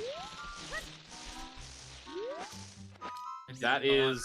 even think to do that while I was up there. To be fair, the last time you were there, you didn't have Zeldas, so... I went up to Zora's Domain to buy Zeldas, though. Yeah, that is a... kind of right there. That is a very good find for a variety of reasons. It is a weapon that Child can use that is completely resourceless. It cannot kill every enemy, but it does also stun certain enemies. But the key thing is it allows us to get Skulltulas that are out of our reach, and it is one of 3 items that is hard required to beat a boss in the game. With the need for 7 out of 9 dungeon rewards, we are guaranteed to need one of Megaton Hammer, Mirror Shield, or Boomerang, as they are required to beat Volvagia, Twin Roba, and Baronade, respectively. So this is actually a very huge find for that reason, because of the convenience of it, as well as the ability to damage and stun enemies, among other things. I did actually remember one more thing. One, Fluffy, did you do the Soil Skull in Lake Hylia? No. I did not have a way to get bugs at the time, and that also means I didn't do the one in Gerudo Valley.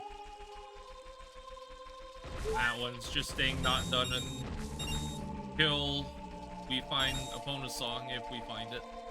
But I will do that before I leave. Back here. Hope my Chew luck isn't as abysmal as it was earlier farming in Zora's River. Unfortunately, I usually have some pretty awful luck. And that sure does seem to be holding true right now. Oh, 1 chew in 2 grass patches is not great.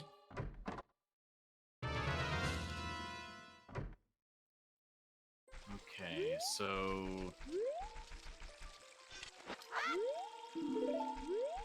So the Ocarina, which Deku Scrub was that? Is the lobby one or the one behind a bomb?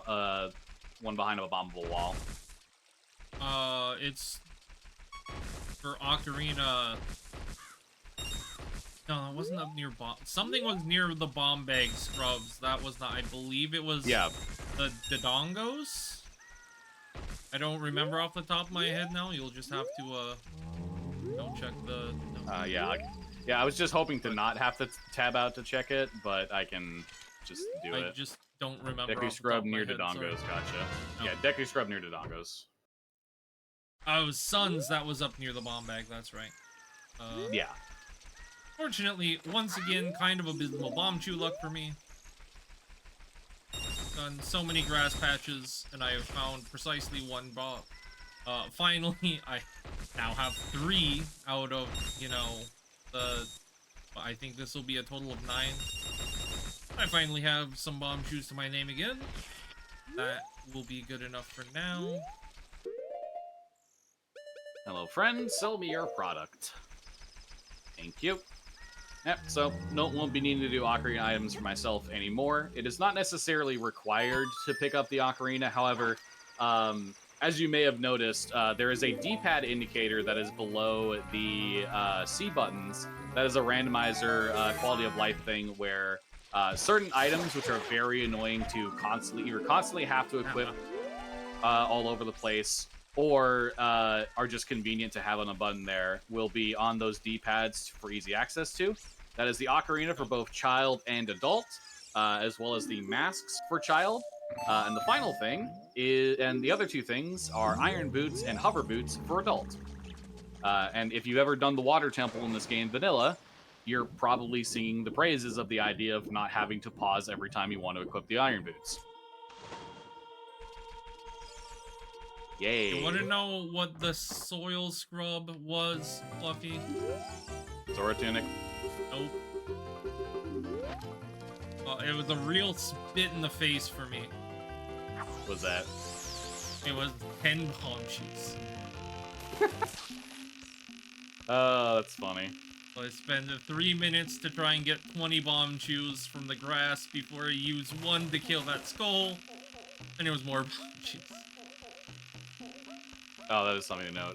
If any of the really long-con staff are listening, Chatter has just pointed out the category is still on The Legend of Zelda Echoes of Wisdom, just to note.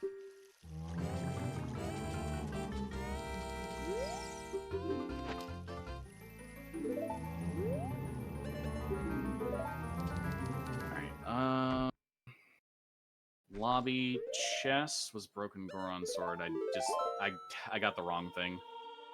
There is also, I did not write it down, but if you still don't have a Deku shield somehow, the scrub in the lobby, ironically vanilla, sells a Deku shield. Yeah, I did pick one up, but yeah. Okay, now, after quite a long run for both of us as child, I'm finally gonna go back to adult. You should get Boomerang first.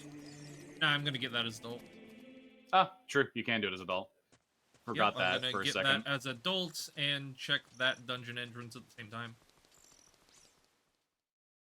Check Ice Cavern entrance. Okay, so it's, aside from Ocarina, it is Odd Potion, Broken Giant's Knife, and Sun Song that's here, yes? Yep, I believe 4 items is what I found. Sounds about right. Good camera angle. Sometimes it's an N64 game. Sometimes camera angles, they'll get stuck in walls or they won't update properly, and next thing you know, where you should be, running, you're holding forward to run relative to where the camera was, and then 2 seconds later the camera is actually pointed towards the cliff and you're running off the cliff.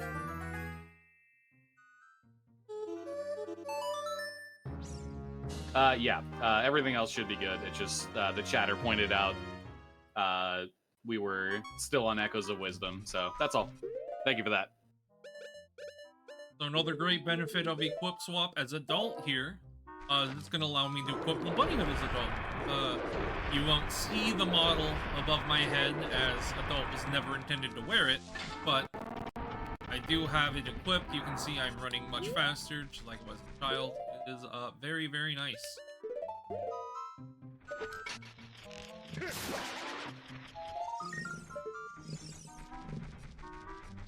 Nighttime Skull in Sacred Forest Meadow is nothing. So long since I've been here. Where's the part? There it is.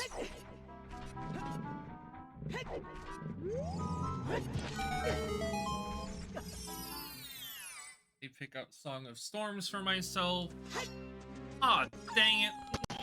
Ah, dang it. Fluffy, you have to do what I forgot. I forgot to grab Kojiro before I went adult. Oh, yeah. I meant to do it, just skipped ahead a few steps. It's Lost Woods, Way of the Hero.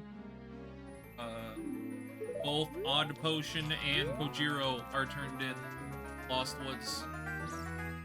Yep. This was the scrub left.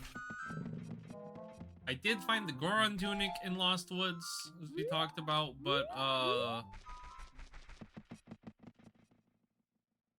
let's just say the odds of that being the actual required item is fairly low. Yeah. One of the things enabled for Logic is to have fewer tunic requirements. This does inherently mean that the game doesn't expect us, except in very extreme circumstances, to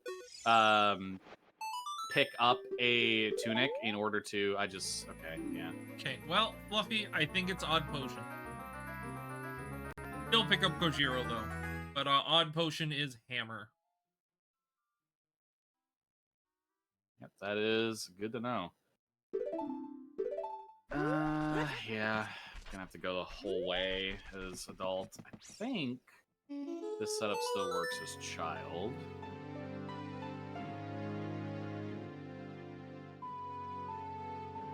Silly me, I haven't marked Ocarina. Alright, doing a little setup here. If I remember correctly, this setup works as both child and adult. It does, in fact. So you get in that corner there, you do a backflip, and then a dry roll, which is achieved in various ways to shorten your roll distance. Then I do a shield turn, which is holding your shield without Z-target active, and then holding a direction, releasing shield for 1 frame, and then equipping shield. This causes you to frame perfectly turn in the direction you're holding the stick. That turn allows me to get in the perfect position. That setup allows me to get the perfect position and angle to use a couple of bomb chews to hit the eyes for Dodongo's Cavern, which allows me to get to the final part of the dungeon. And there is an additional 1 check back here, as well as I can access the boss room and know what it is. And this is somewhat potentially very convenient for me, because if this boss is Baronade, it means that Baronade is defeatable for me, and I won't have to come back for that. You know, honestly, I thought that setup would not work as child, so I didn't do it. Yeah. You didn't say anything about it, so I figured you might have felt that was the case. But if from what I remembered, yeah, it worked as child. Now I have 1 shoe to my name right now. Right, so Just have to make Frog sure. turn in was nothing.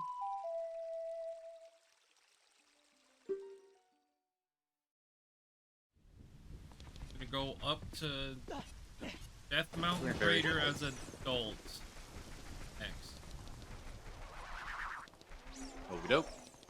You do have Hammer, and it was Way of the Hero, so it makes sense.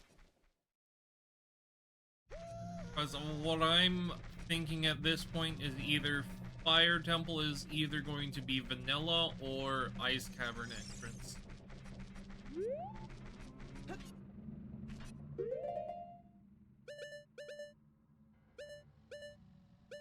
Okay, now I get to access the boss of Dodongo's Cavern. The boss of Dodongo's Cavern is Phantom Ganon. Very interesting. So, normally the child is only expected to beat one of three bosses. However, it is possible to defeat Phantom Ganon as child.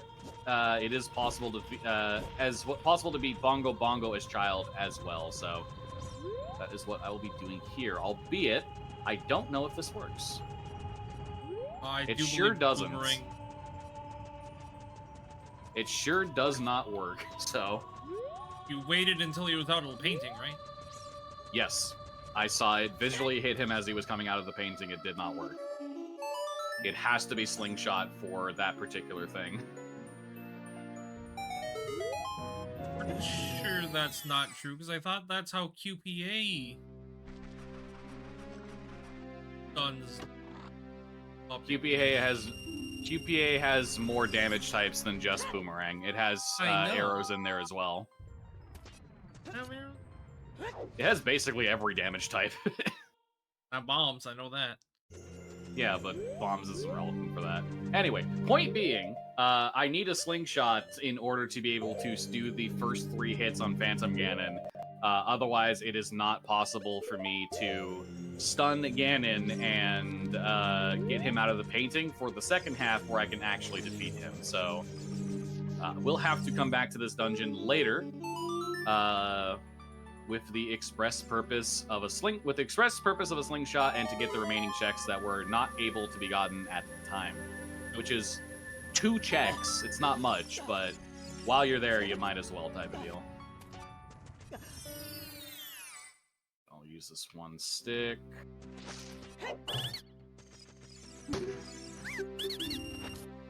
Don't think either of us got this hint, so I'll check it real quick. Alright, the other part of the Ocarina of Time check, which is still useless because we know Hyrule Field is barren.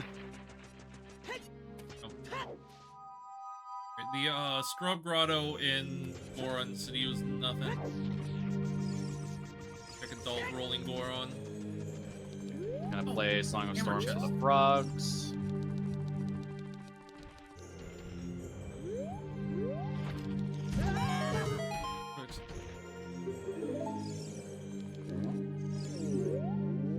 Oh yeah, so Kman touched on it earlier, but I can explain. Another one of those miscellaneous things that is shuffled is each of the rewards for playing all 6, not just the Song of Storms, all 6 of the normal songs in Ocarina of Time are randomized on the frogs. Normally, if you play Zelda's Lullaby to Song of Time, they just give you 50 rupees. Those 50 rupees have been shuffled into the pool, and they now each give a random item themselves. 5 rupees off of Betty Goron. Have to...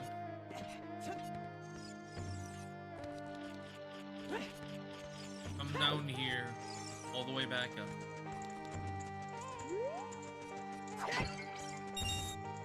Okay. Last thing is Long on Ranch for Song of Time. I think at that point, I also go adult as well.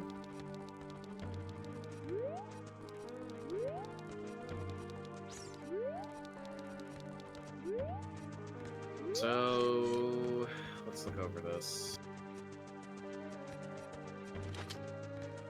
Kojiro, right. Need to make sure I get Kojiro just in case. That auto potion was hammer, which is almost certainly it. Jiro's expensive. It was like 190 or 180. Yeah, it was a lot, so...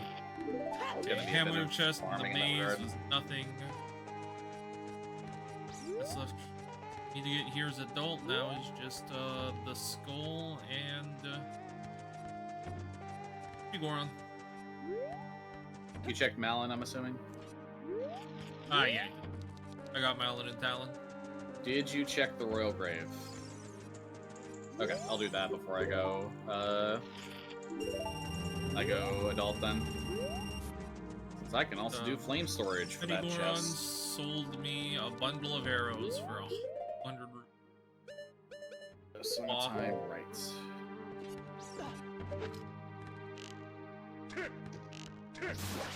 Cool.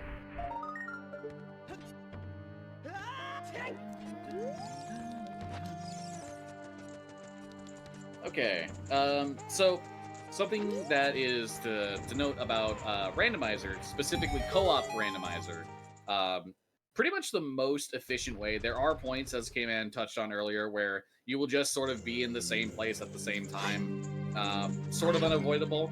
But one of the other things to do is knowing when it's good to play catch up and knowing when it's good to progress forward. Catch up is something you're inevitably going to have to play because just the way things go, one of you is going to get some item, the other person is going to get another item. There's going to be a point where you're going to have to run through and pick up the stuff that was missed. For example, I was playing a bunch of catch up there by going to Dodongo's Cavern, which I skipped earlier in favor of Kman going. To pick up Ocarina and a bunch of other items, including Odd Potion, which we now know was a required item to get because of the Megaton Hammer. I didn't find a good item, but I found Greg. Nice. Found Greg in the Scrub Grotto in Death Mountain Cavern. Raider. Alright, so I'm gonna go for another round of flame storage here.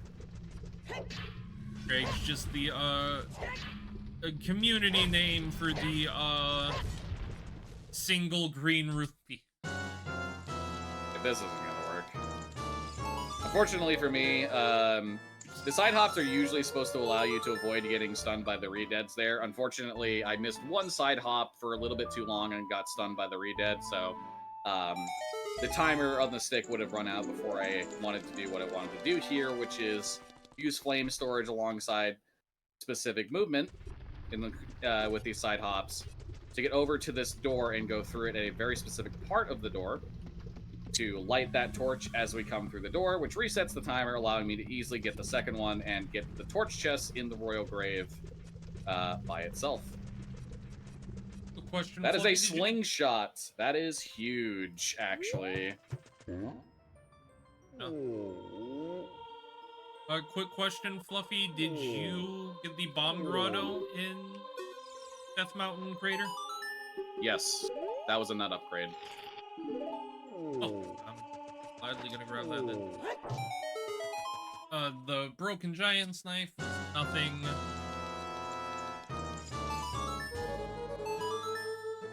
Death Mountain Crater at this point then is also cleared out, sans the soil patch that we need Bolero for. Yeah, likely the hover boots are the way of the hero, which could very well be for logical, entry to Zora's Domain. One of the things we have the logic, one of the sequence breaks we have the logic consider is the ability to enter Zora's Domain as both child and adult. Child can do it with a Cucco flying in there that you've seen multiple times. Adult can do it with hover boots. There are other methods that adult can do to get in there, but as long as the logic knows that we can get in there,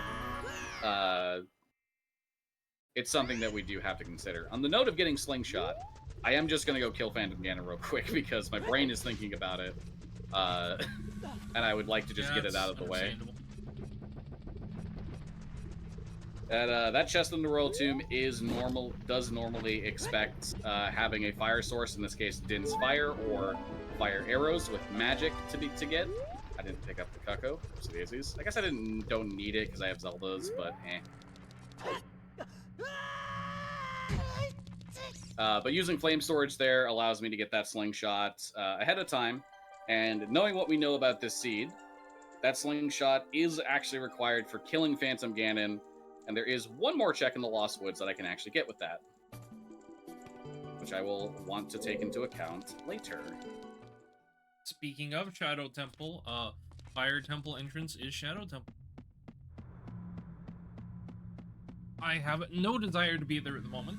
I could do a decent amount of checks. However, I really want to find Fire Temple. Which, in my mind, trying to follow the logic of the seed, has very high odds of being either Fire Temple entrance or Ice Cavern.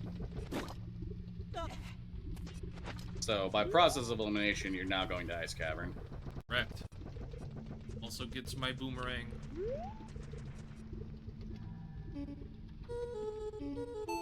Just the...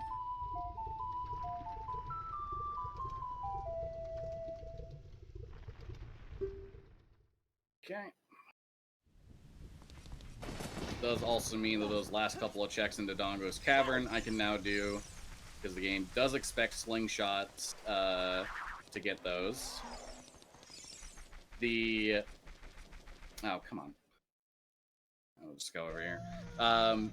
Because this dungeon is way faster to do as adult, the slingshot is normally not even remotely considered, but because the logic does not expect us to be able to get here as adult at all, despite it being possible theoretically,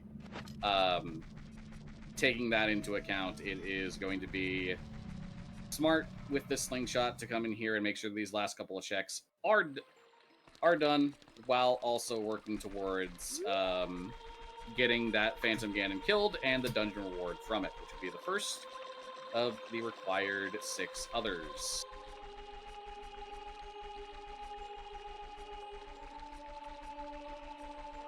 Dope. So we don't know Forest entrance, Ice Cavern entrance, Gerudo Training Ground entrance, and Water entrance. Everything else we know.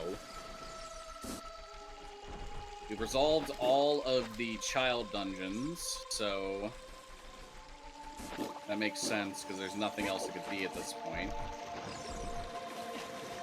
We have found Forest Temple. We've not found Ice Cavern. Even though I can't get either of them without the hook shot, I am going to check what the 2 nighttime skulls in Zora's River are.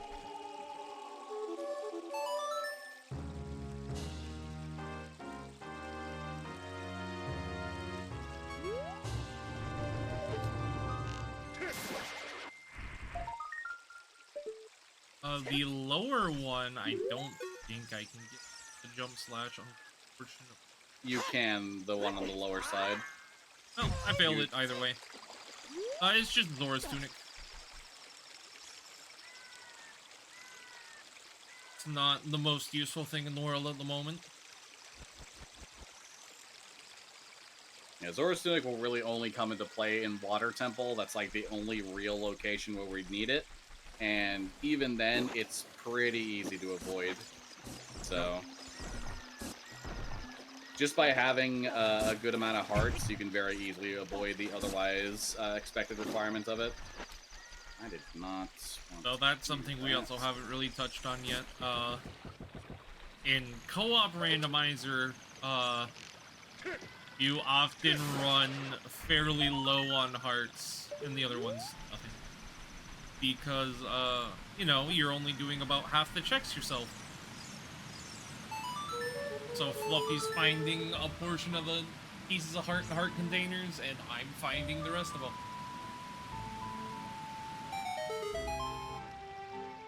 Yeah, this also can apply to Skulltula tokens, which is why it's pretty good that there was nothing majorly needed on any of the Skull token rewards for this, because if we had, we know that Neighbor's Love is on 50, but Neighbor's Love is easily skippable. So if we ran into a situation where Neighbor's Love was required for the seed for whatever reason, or rather the item on that was required for the seed, we'd have to start tracking the skull locations as well, and then the catch-up starts also becoming, taking out a lot of the... also picking up a lot of the skulls on the way as well. So just a quick note, I just did a small little clip out of bounds there to just completely avoid having to thaw King Zora to get up to Ice Cavern. You moved King Zora with the Gerudo's Ladder. I sure did, didn't we? Totally forgot about that. I'm just so used to having to clip packs to King Zora. Did forget cool. That was a thing. It is cool to show off. I'm not going to deny you that. However, you very much did not need to do that. So now I'm trying to trying to see what the item at the bottom of this frozen lake is. Alright, the remaining 2 checks in the Dodongos were nothing to note about. It's very hard to try and see.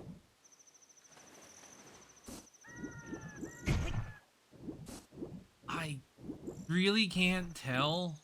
I almost want to say that's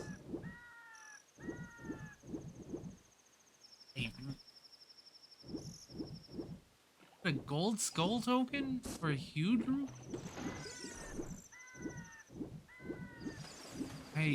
I honestly cannot tell what it is. It's incredibly hard to try and figure out what it is.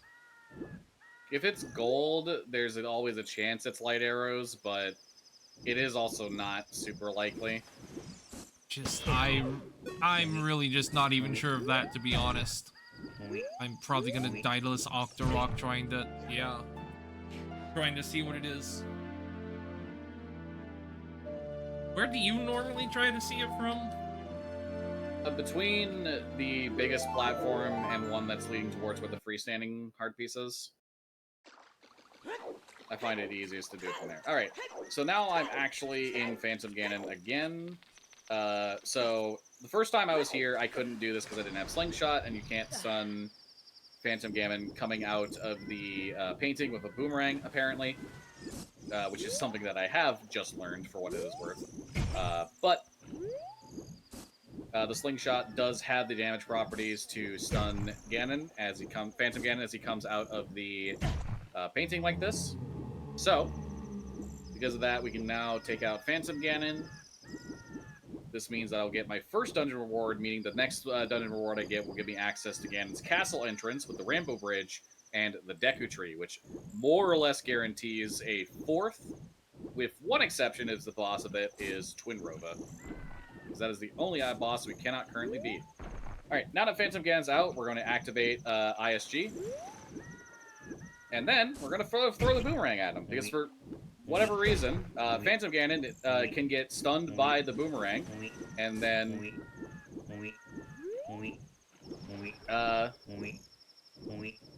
Phantom Ganon can get stunned by the boomerang, and aside from that,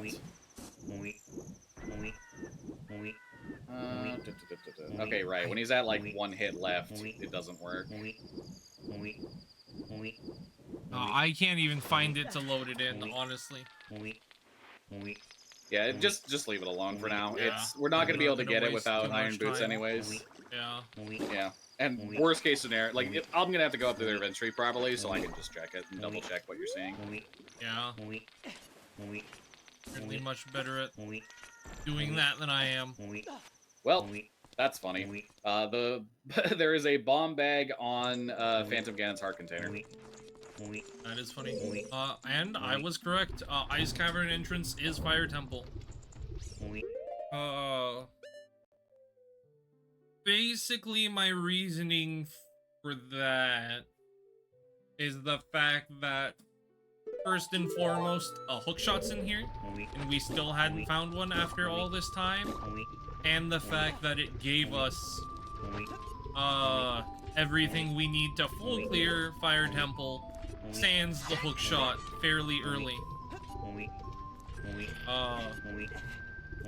Yeah, the hookshot's not even technically required to clear Fire Temple normally. It's only required for one particular part, which I hope that you set Pierre, by the way. I sure did. I set Pierre. Did I remember to get Pierre, though? Does not seem like that is the case. And I don't think I did, unfortunately. Well, maybe I'll find magic in here, Smile. Maybe. Alright. So I have 2 dungeon rewards now. One more for me will give me access to Ganon's Castle via the Rainbow Bridge. Kman doing Fire Temple. Important for Hookshot. Hookshot is kind of just generally one of the most, if not the most important item. Well, on its own, it doesn't necessarily unlock a huge number of checks. The utility, as well as progression through dungeons that it brings, is ridiculous. Also, I see that you're entering the boss room. Yeah, the very first chest is the boss key. Very interesting. And the boss is also vanilla. Nice. Full And with the hammer. I am kicking myself for not remembering to get Big Goron Sword, apparently. And I have no bombs, so this might be an incredibly slow full 3 cycle for me. I'm not good at hitting Volvagia with bomb shoots. Well, you better hope you hit her in the air a couple times, because otherwise it's a 4 cycle, buddy. That's not hard. Why'd you forget to equip bow?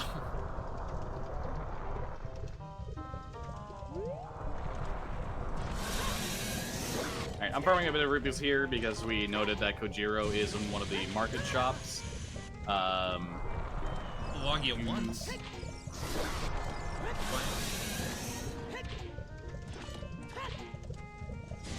Just have to get 2 more. So Fired on again, otherwise I will perish. Hey, don't do that. It's bad for you.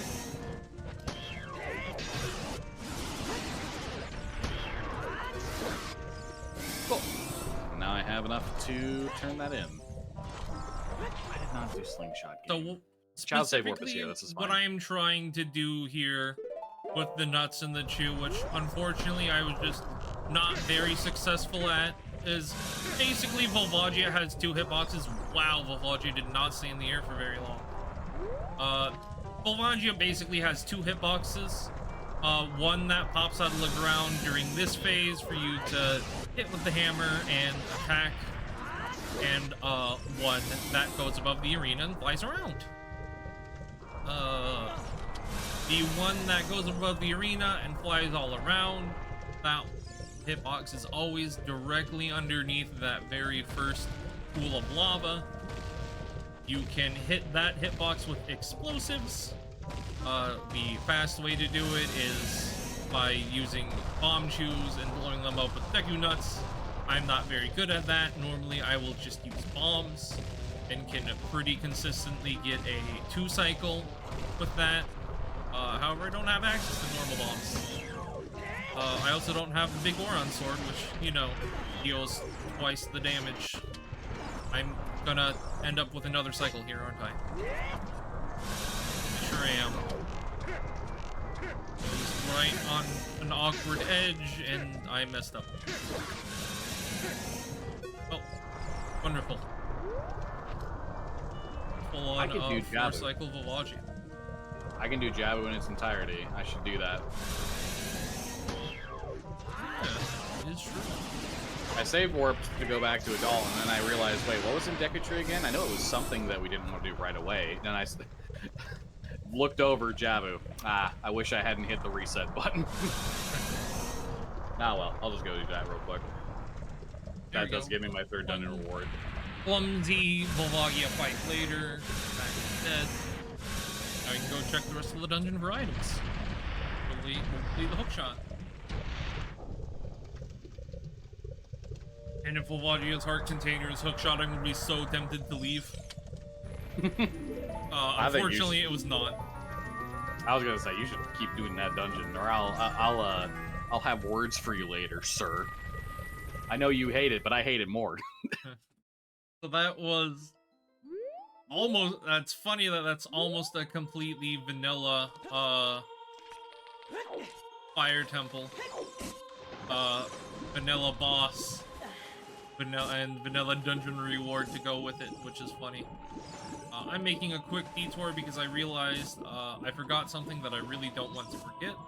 I need to absolutely make sure I get Boomerang before I leave. Yep. Since I got kicked out of the dungeon anyway, I'm just gonna go do that real quick. Alright. Using the power crouch stab properties of loading in defaults to Kokiri Sword value to get myself a few extra sticks here. The Kokiri Sword is randomized into the pool. The Kokiri Sword, if you do not have closed Deku enabled, has no inherent value in terms of getting any checks with it. So the game, just like the Big Goron Sword, it can consider the Kokiri Sword in a foolish, even though it's useful. It does not have any like items tied to it, so Deku sticks become very useful as child for that reason. What also can become useful is getting the Megaton Hammer, because you can use the equip swap to equip the Megaton Hammer instead. And that can help you with resource management if you run into a problem like that. Yep. Alright, so for Jabu Jabu, there aren't many checks in here at all. This is a dungeon that goes by relatively fast, but also the checks are not super fast to go with it. And a lot of them require you to have the boomerang to pick them up. I am going to pick that up. More heart containers never hurts. Especially when you're like me and you don't have either of the tunics that have been found.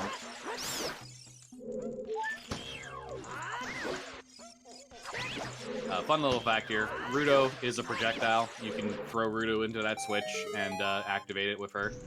My favorite method to hit that switch.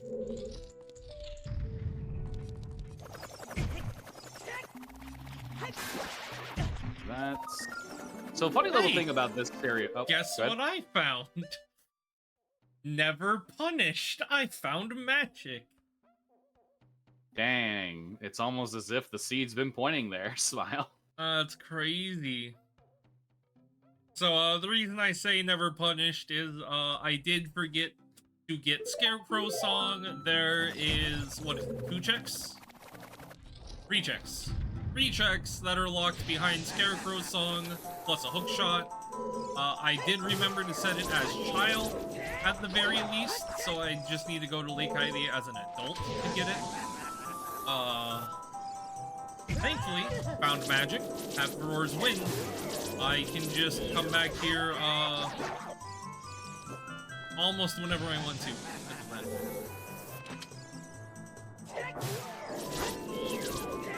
Yeah, and right now we've gotten to the point where we have a pretty decent spread of items.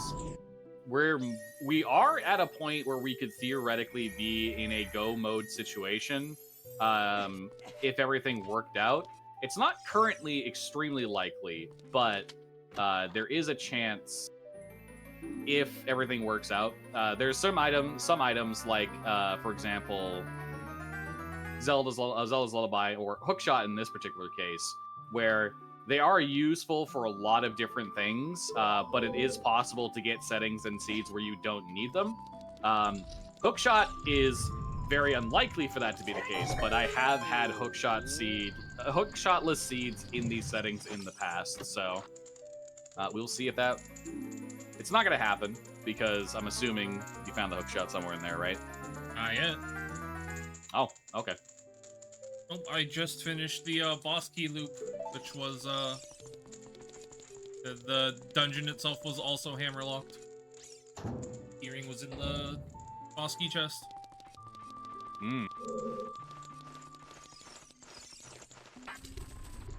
Just now heading up the rest of Fire Temple proper. Do not have a lot of Deku nuts. Bad. That's something I also forgot to get. I forgot to get the Deku Nut capacity upgrade that I wanted to get. Lol. Comma. Lamau. Indeed. I'm forgetting things left, right, and center. Let's go. Well, that's marathons for you. Kidding. So even though I do have Song of Time to get a gold Skulltula right above where I am.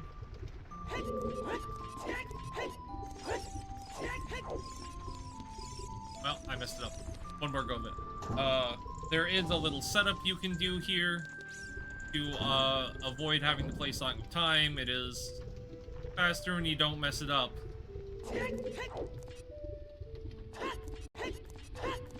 Oh. Oh, I messed it up multiple times. Just a little glitchless jump setup you can do to skip playing Song of Time here to jump up to the ledge. I stood in the wrong spot. However, messed it up. Fortunate.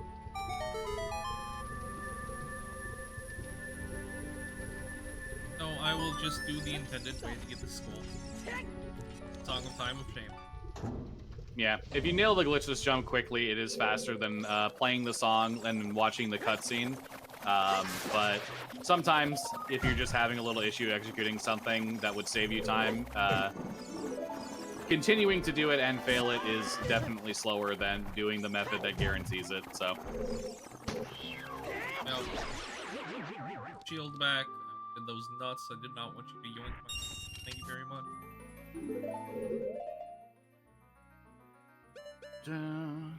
Okay.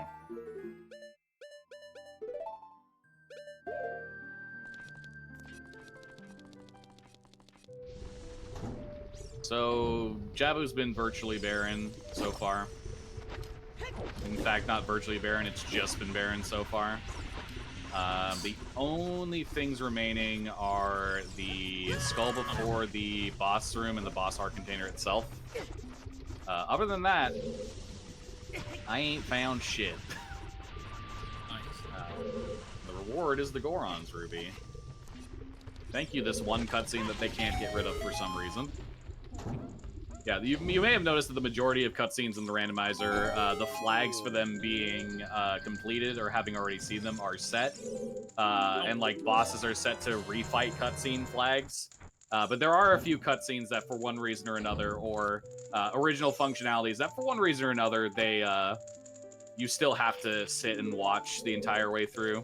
And that cutscene with Rito picking up the dungeon reward is one of them. Fun little quick kill you can do here. Run directly into the guy, he'll start walking forward. You can then get behind him, throw the boomerang, and then do one jump slash with a decking stick, which is enough to instantly kill him. And then you give him the old shield bag. And then get on the elevator and move on. Yeah, it would be generally pretty fast to do this dungeon as adult. Considering it's in the Deku Tree entrance, and in Dungeon Entrance Randomizer, the Deku Tree is open even to adult, even when it normally isn't. It is also just a case of being able to come here. I was still child, it was quicker for me to come here as child, and finishing it as child is also its own convenience and all that stuff. Definitely would have been faster to do it as adult, but would have had to go adult first. So, yeah. Anyway, the biggest thing is I wouldn't have had to do that mini-boss because I could just use hover boots to skip the need to go to that entirely. Huh. Well, I'm gonna have to, try and do something here, actually.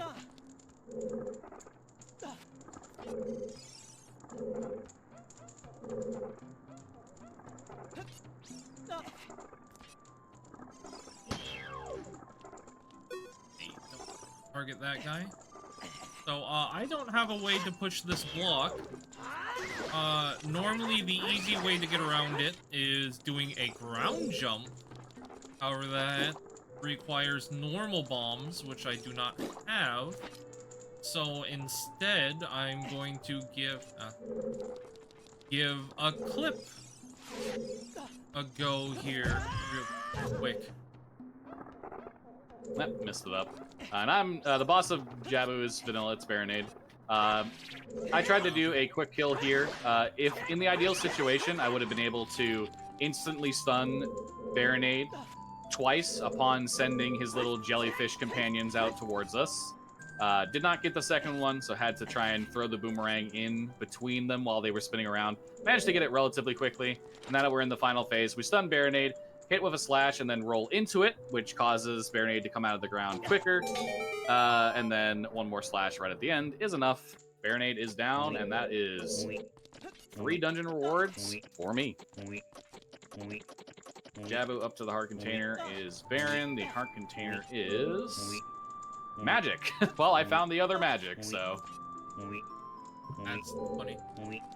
very convenient. Did it the first try. I don't know if the chew instead of a normal bomb messes up or not. Because of hitting that switch like that. I guess I will try one other method I know I believe also works. I believe you can use hovers to get onto the climbable wall around the block. The reason this is an issue, by the way, I should specify, we don't have a strength upgrade yet. I cannot push this block right here in front of us right now. Kind of forgot that that was a thing. Yeah, I don't blame you. The only way I know around this, both ways I know around this, I should say, both require an actual bomb bag. So, yeah. I will be very glad then I've found magic on the way here. And I guess I'm gonna go back to child.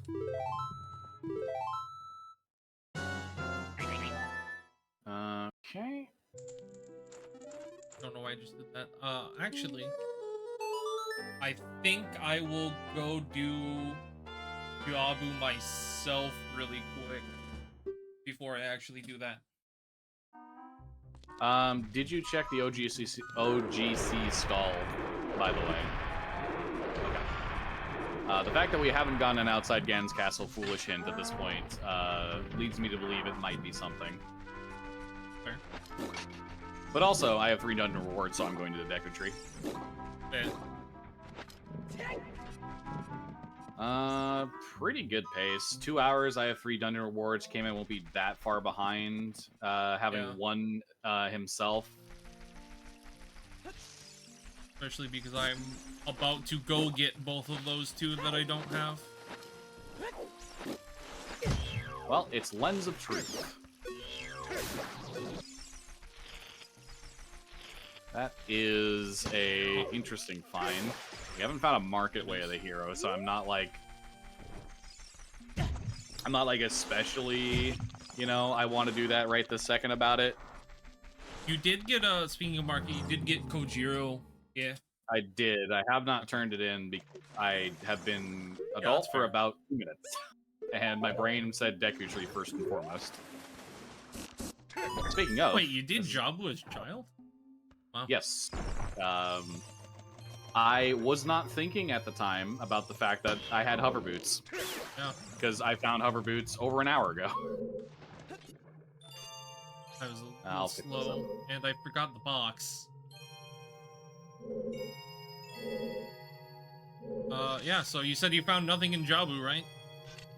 Besides the magic on the heart container, no. Cool. So, once again, like mentioned before, beating Jabu, or beating Baronade, rather, is normally a, job for child, since it requires the boomerang. However, we have the lovely little equip swap to get around that.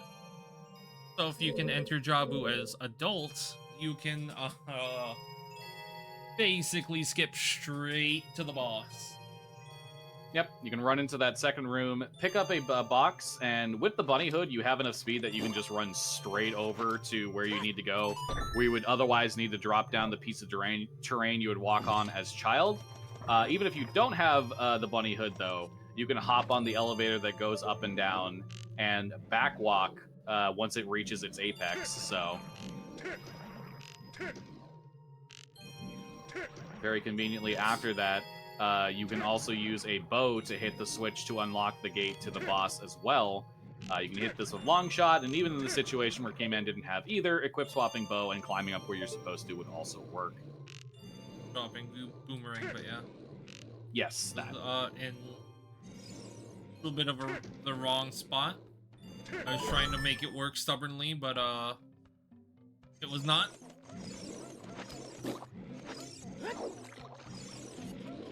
Alrighty then. Well, ladies and gentlemen, I will be saying you are watching Really Really Longathon 2024. Hope you all have been enjoying this. I sure have loved to have some of these runs on while I'm working, falling asleep too, and there's just been some really entertaining runs to watch as well. So I just want to give the shout outs to the staff for the really good schedule this time around, straight up. And thank you for having us as well. I've been really enjoying Ocarina of Time randomizers the last few years. And to be able to show it off in any sort of marathon or showcase has been wonderful gift. So thank you very much for that. A lot of fun for me too.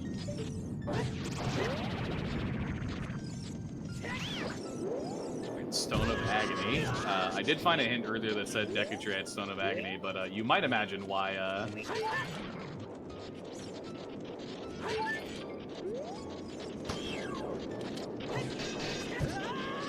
You might have imagined why I didn't mark that down. Yeah, gee, I wonder why. Alrighty. So, I'm doing a little glitch here to get out of bounds. This is called 2-3-1 skip. By doing a bunch of side hops and then into that corner, and then, oh, I messed it up, so we're going to have to try that again. By doing a bunch of side hops into that corner, doing a regular slash, and then side hopping to the right, to the left twice, I can get in the perfect position. We're holding the ESS position up, will cause me to ledge grab onto this raised platform, which will clip me out of bounds, immediately hitting A and B. Well, I messed it up, so I'm going to have to do it again. But immediately hitting A and B while retaining the Z target state will cause me to recoil off of that platform and subsequently recoil directly into the boss room. Now, I don't need to do this. However, I'm currently locked in this room. Well, I'm not locked in this room. I can get out with Inspire, but I checked this order of Deku Tree on purpose because I like doing this. Oh, now, you know what we haven't explained yet, Kman? Restrictions. What we do and do not allow. Yeah. The answer's not much. Not much restriction. A little bit. Alright, boss of Deku is the Dongos, which is perfect for me because I have bombs. But yeah. Go ahead. So, generally speaking, we have very little restrictions on the glitches and sequence breaks and other stuff that we allow ourselves to use in this. The exception to this is use of item manipulation to get items in our inventory that we otherwise wouldn't be able to.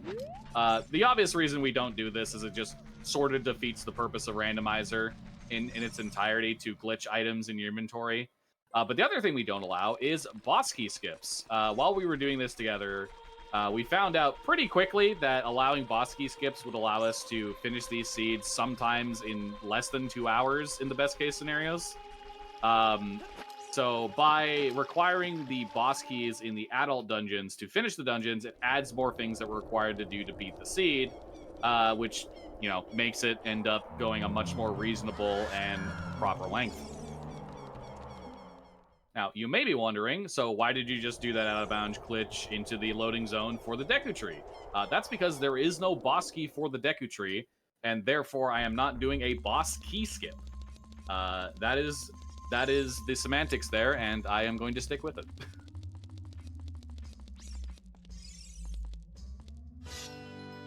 Plus, I think at least that's cooler than at least the Forest Temple boss key skip. Water Temple boss key skip's kind of interesting, but I think the Forest Temple one's kind of lame, honestly. Yeah. Well, either way, that is Deku Tree done. Lost Woods. Go get my hammer. Alright, so I'm at 4 dungeon rewards. Fire Temple would make 5. So right now we need a way to get 2 more dungeon rewards. As it stands right this second, we'll either need both strength and mirror shield potentially for spirit. What are our other options? We would need a way to get to Desert Colossus as adults. For Forest Temple, because Forest Temple doesn't actually require the hook shot once you're. We would need long shot for the keyring though if we didn't want to do dumb stuff. Yeah, true. Forest Temple's kind of not great in that regard. I should get Kujiro equipped. So what's left that we haven't found? We haven't found Ganon's Castle. We haven't found Water Temple. What's the last one? Ice Cavern is the last one we haven't found. Ice Cavern. Okay. So just water temple. Yeah, so just Water Temple's the only dungeon that we haven't found yet. So that is a bomb and not Kojiro. We're not dropping bombs on people who just want their chickens. Okay, We Kojiro either is need nothing. 2 strength and a mirror shield. We need iron boots. Or we need to find long shot.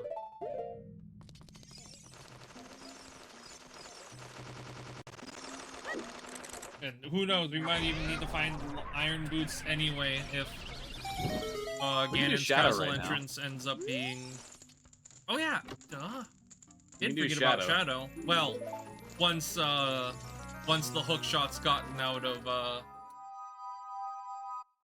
hook shot's not required if hook shot's not required if we don't do skip. If we do Shadow Temple skip, that's a great point. Yeah. So 5, 6, we'd need a way to finish Forest, Water, or Spirit at that point. Yeah. And Forest is entirely just getting there, which we have hovers. We have hovers and bombs. Yeah, no, we have hovers and bombs, so theoretically we're in go mode right now, actually, without light arrows. Where is Fire Temple? Fire Temple, Shadow Temple. Where was Adult Save Warp again? I'm in Kokiri Forest. Okay. Let me You're reading backwards. Remember, Fire Temple is inside Ice Cavern entrance. Yeah, I was looking for Fire Temple entrance, admittedly, but yeah. Did you turn in Broken Goron Sword? Yes, it was nothing. And Eyeball Frog? Oh, that reminds me, that's also nothing. That does remind me, though, the one adult trade quest item you can do this with in the game. I can actually equip swap Poacher's Saw and turn that in as a child. That's the wrong song. All the other adult trade quest items are either in locations that are inaccessible to child, their actors aren't loaded at all, or for whatever reason, even though it's the same NPC, they just don't accept the trade quest item. However, Poacher's Saw, you can turn into this guy right here in CAC. You'd normally find him out in Gerudo Valley as an adult, but you can just give it to him right there as a child.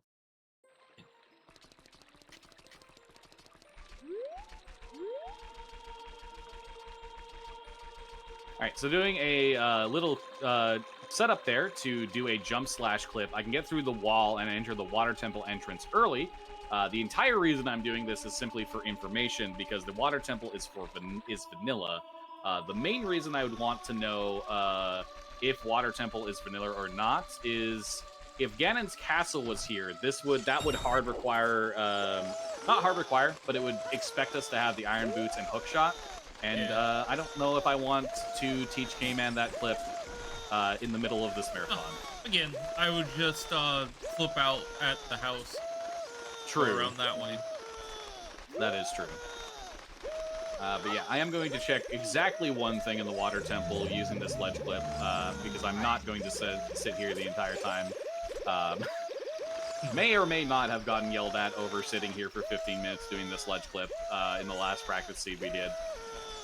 Which, completely fair. But considering the state of the board, I think I have the excuse for one check. Yeah, we are pretty well off at this point. Alright, so you can manipulate yourself to clip through certain ledges by falling off of the ledge, but getting into a ledge grab state, and then on the same frame, pressing the Z target button to swap the camera. This can cause the game to get confused and put Link in a situation where he is now grabbing the inside of the ledge. I can now hit this trigger from out of bounds and then swim up over to this geyser, which is going to push me back up inbounds, and this will allow me to pick up the compass chest here in the Water Temple. Now I'm going to try and do a triple slash clip if I can manage this. There's a position you can get where doing a triple slash and then hitting Z target and pulling out a item like a bow or a hook shot will cause you to clip out of bounds if you're in the right position for it. I'm just going to try this one more time.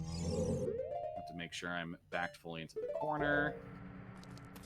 There we go. And now I've clipped out of bounds, so I have to be careful here. I want to step off back into the water if I can manage. There we go. So now that I've stepped off into the water, I want to swim around. Ideally... Okay, looks like I'm going to void out here. Okay, I'm just going to go ahead and void out. I fell a little bit too far. This would take too long, and I could only get one more check doing what I'm doing here. So, not a big deal when the ultimate goal is to just get information.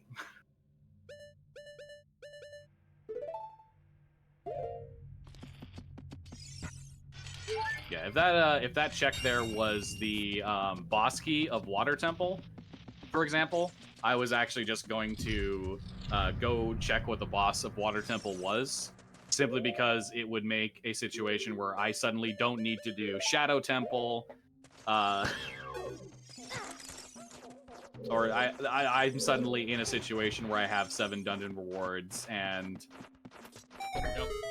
I can suddenly go on a spree to search for anything Kman may need, type of deal.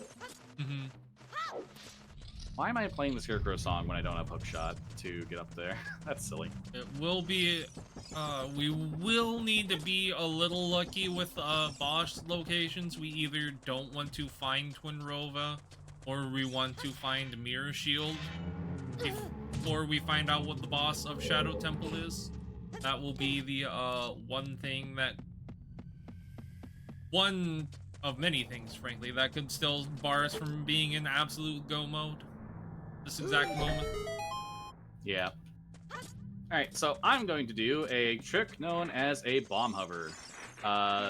So, ISG puts you in a state where you're not allowed to fall off of ledges. This also means that if you get into a position where, for example, you are high enough off the ground and you shield the damage from a bomb, you can actually hover off that.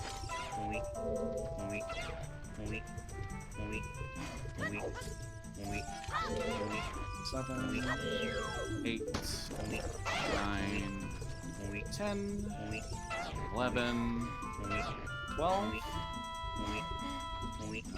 One more because I did the wrong one. God dang it. Okay. Well, the toucan has arrived and knocked me out of that state, unfortunately.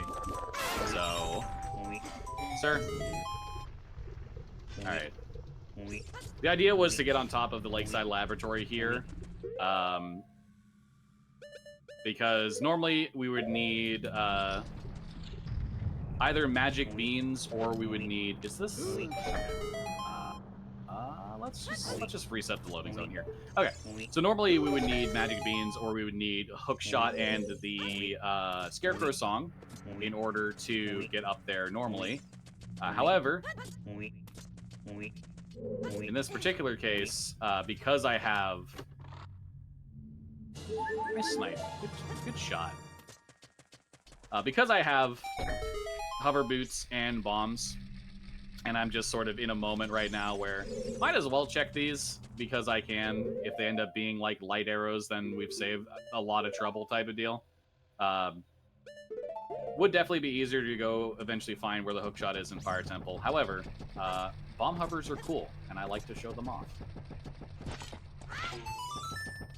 Right, so we very specifically want to get as far to the left as we can on this fence. I actually am going to jump off of it here to target it, just to make sure we have the right angle.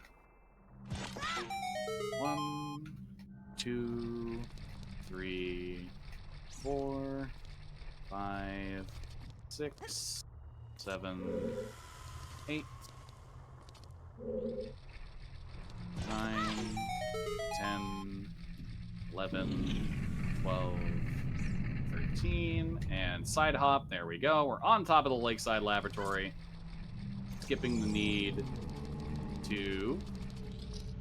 Where are you? I know you're around here right now. I guess you're not. Skipping the need... Oh my goodness. Is it hookshot? No. That would have been really funny. I thought the Gwei was dead and stayed dead, which is not what happened. The Gwei, in fact, respawned as I thought it did. I couldn't find it, so I started climbing the ladder into immediately getting hit by the Gwei, and now I have to do the hover again. Wonderful. Thankfully, these grass patches drop bombs and bomb shoes, and I've been getting way more lucky than Kman with those drops. I don't know what it is. I always just have absolute abysmal luck farming explosive drops in grass. It is genuinely awful for me usually. Yeah, so getting too far away from where the Gwei is will cause the Gwei to respawn, and that's what happened there. Very unfortunate for me. I did not want to pop that direction, but here we are, I suppose. That probably respawned the Gwei because of how far away I got. Gonna look up again. The Gwei is not there. Surely, I say. Surely. Okay. Uno mas.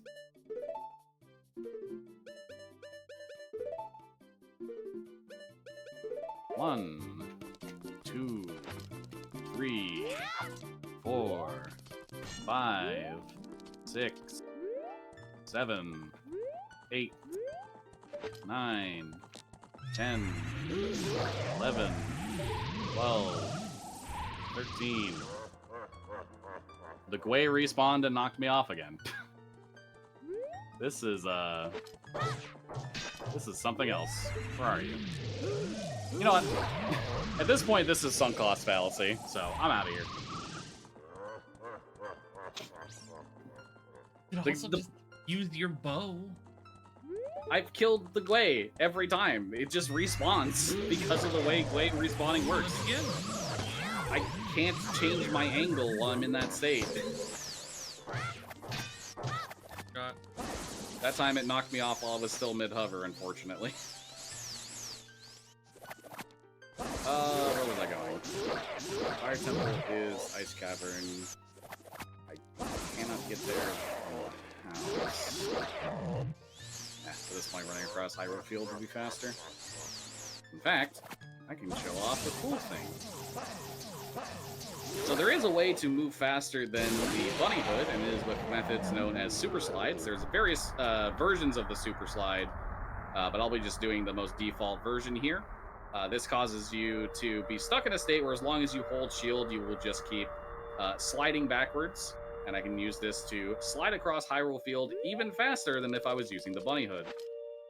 This has niche use in ways to... niche use because generally speaking, the extended Super Slide is much better. It has basically the same speed and allows virtually full control with a lot of practice. However, extended Super Slides are much more difficult because of the fact that you need to hold the ESS position the entire time. Yep. And adjusting your angle means that you have to make very slight adjustments on your control stick, which I'm using an Xbox 360 controller that has stick drift to the left. You can imagine how hard that is.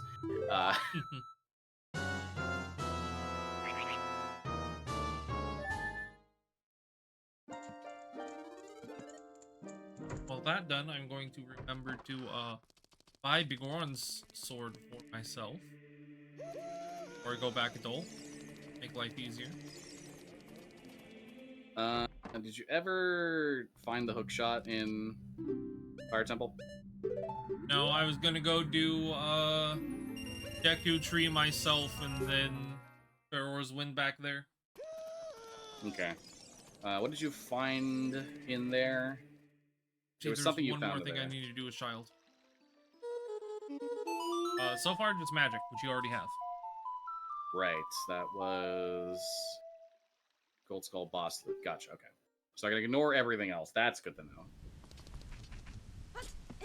There's one more thing I forgot. I also want to do, just in case it comes down to it, so I don't ever have to come back Child again, unless something absolutely crazy happens.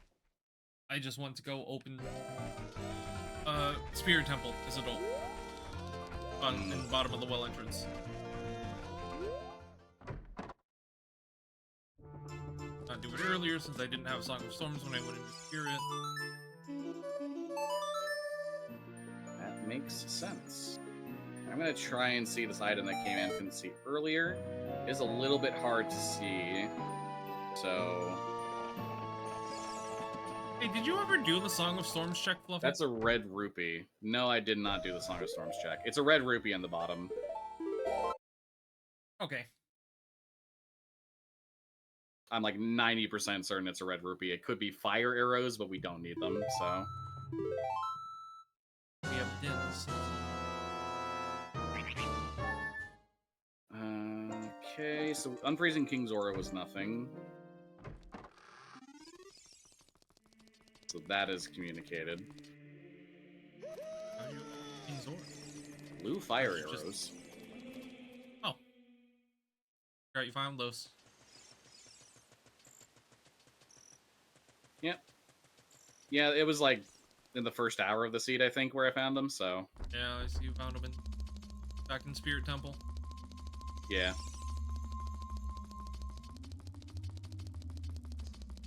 I'm gonna get double magic just because having double the bar is very convenient. Yeah. Alright, so I'm not sure if Kman talked about this, but about the properties of Power Crouch Stab. In the case of the Flare Dancers are actually double weak to Master Sword, and actually you deal less damage to them with the Big Goron Sword. So you can take advantage of this with Megaton Hammer, swing Megaton Hammer, stun the Flare Dancer, and then use the stored damage value of a Jump Slash from the Master Sword, and Crouch Stab with the... And you can just keep the hammer out the entire time, Crouch Stab, take them out, and it is very convenient like that. Then you can grab this ledge. During the cutscene, you can press up to climb up, save yourself a little bit of navigation time. And that is one thing that is a thing that happens very occasionally, where every enemy has damage values tied to it. You said Poacher Saw was nothing. I don't know why I picked up that chest. Every enemy has damage values tied to it, where like certain attacks will deal certain damage. These pretty universally across the board follow the normal rules of like, you know, Master Sword does 4 of a Jump Slash, Big Goron Sword does 8, but there are a few enemies that, for one reason or another, certain attacks deal more damage to them than others. For example, the Ice Arrows deal more damage to Volvagia than any of the other arrows do. I will not be using real this. Quick, you didn't find anything in Deku Tree, right? No. I believe Deku Tree was entirely barren. Back up and do the exact same if you did that.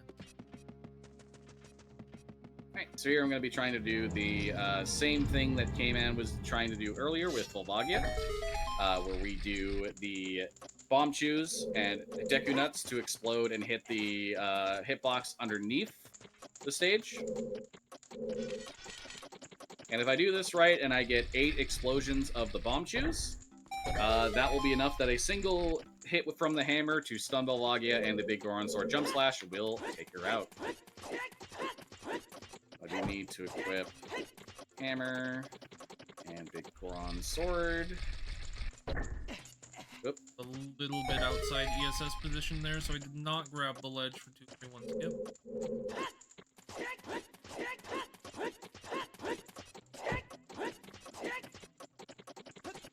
There you go. Alright, so unfortunately I've had a little bit of problems here. My positioning was not... was messed up a little bit by accidentally ESSing to the left.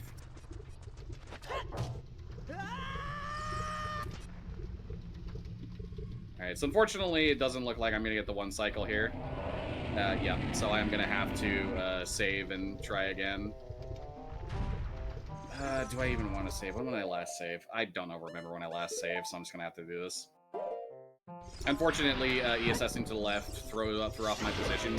Where you spawn in on that cutscene is in the perfect position where proper timing will be enough, but occasionally you make mistakes, or the RNG of where Volvagia comes out of the ground will be a bit bad, and you'll suffer the consequences of your actions and all that jazz. Anyway, let's try that again.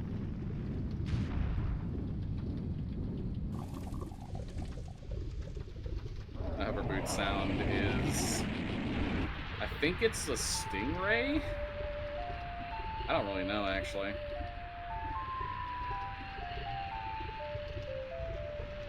Already forgotten what mine is. Also, my boss fight theme for King Dodongo and Bavagia is Weldar from Banjo-Tooie, and I think that's very funny.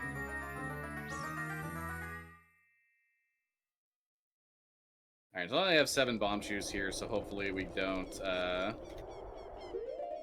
was gonna say hopefully we don't get bad RNG, but, Bavagia popped out directly in front of me, which is not good. And then popped out directly in front of me a second time. That is abysmal RNG. That is about as bad as it comes, actually. At this point, I think I am fine. I should have enough time to take out Bavagia before the heat timer takes me out. If I could get the Z target to work here. Okay, that's not good. I needed to hit Volve here to get Volve to go into the ground. Okay, I'm gonna have to reset again. Wow, this is kind of embarrassing flubs. Just, my goodness. Bad RNG aside, that was just entirely on me. When you manage to hit Volve when she's flying in the air, she will immediately start pathing towards a hole to enter back into the ground. So the fact that I was unable to get a Z target and to target Volve there meant that what would have been enough time was suddenly not enough time, and I have to do it again. Whoopsie daisies. Made a brief detour to make sure I got Scarecrow's song this time before going back into Fire Temple.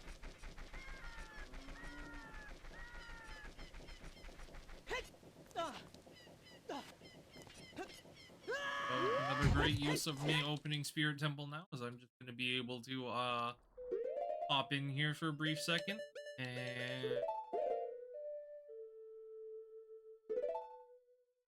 back in Fire Temple.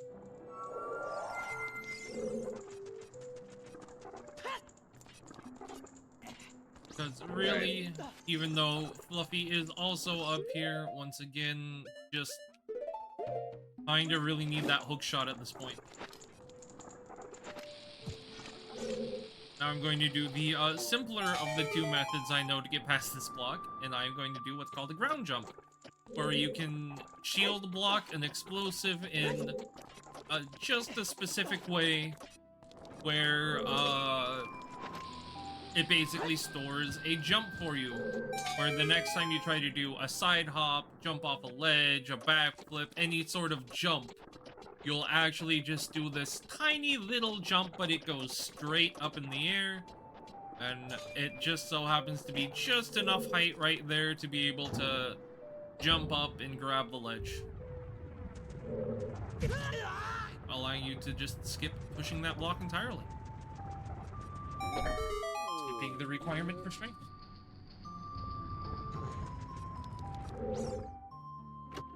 Yeah. Unfortunately, I'm a little tilted. I'll fully admit, the Gwei hover stuff and then also making those mistakes. I'm a little bit tilted, so this is attempt number 4 on Bavagia, but, don't forget you can grab a fairy right outside. Yeah, I sure can. That, would have been nice for me to remember, but I am silly. Sometimes I forgot. Happens. Bad RNG again. Getting Volve to spawn right there is bad.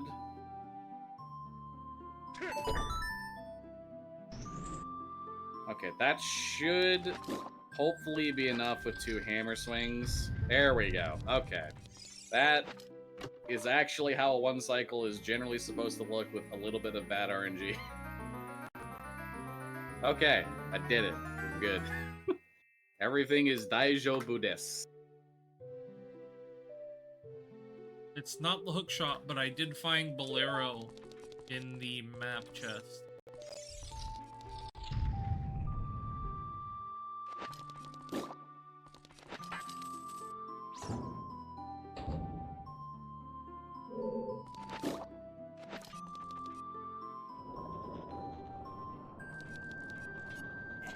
Okay, 5 dungeon rewards for me. At this point, I might as well just run up Fire Temple until such a time as you find the hook shot. Oh yeah. You can come up here and help as well. Depending on where exactly I find it. Gonna go ahead and set Farore's Wind up here, and that's just going to let us get a plethora of checks around this area a little faster. Really just one specific one. Which is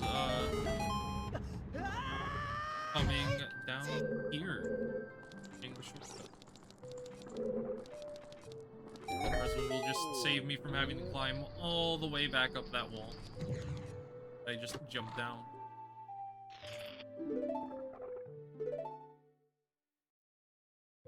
It's unfortunate I messed up the first time, because I had enough chews that I could hover up to Pierre if need be. Because there is always the possibility it's a long shot instead of a hook shot.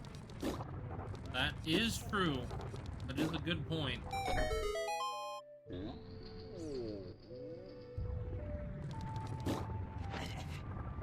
So I'm going to use a ground jump of my own to get up on top of this block. Very convenient way to skip Fire Temple. I smacked my microphone. Ow, that's bleeding. Okay. Give me a sec. I'm just gonna run water on that real quick.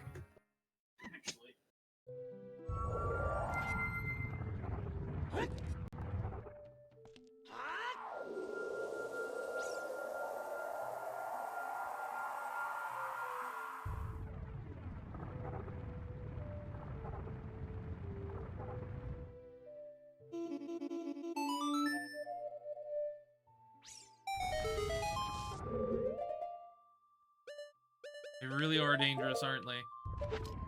So, luckily, did find hookshot. Not hookshot locked. Don't have to worry about doing any sort of, hover up here. I can just come check all this. What I needed Scarecrow song set for, there is 3 checks up here, hiding away. Okay. Welcome back. Very minor cut, so bleeding stopped pretty instantly. Good news, everyone, from the hookshot. All right. The upper chest in the boulder maze. Good to know. Heading up here ways now. Find another bottle. And you got the lower stuff in the maze, I assume. Yeah. You said map chest was Bolero. Bolero. That would be convenient to get just because Shadow Temple.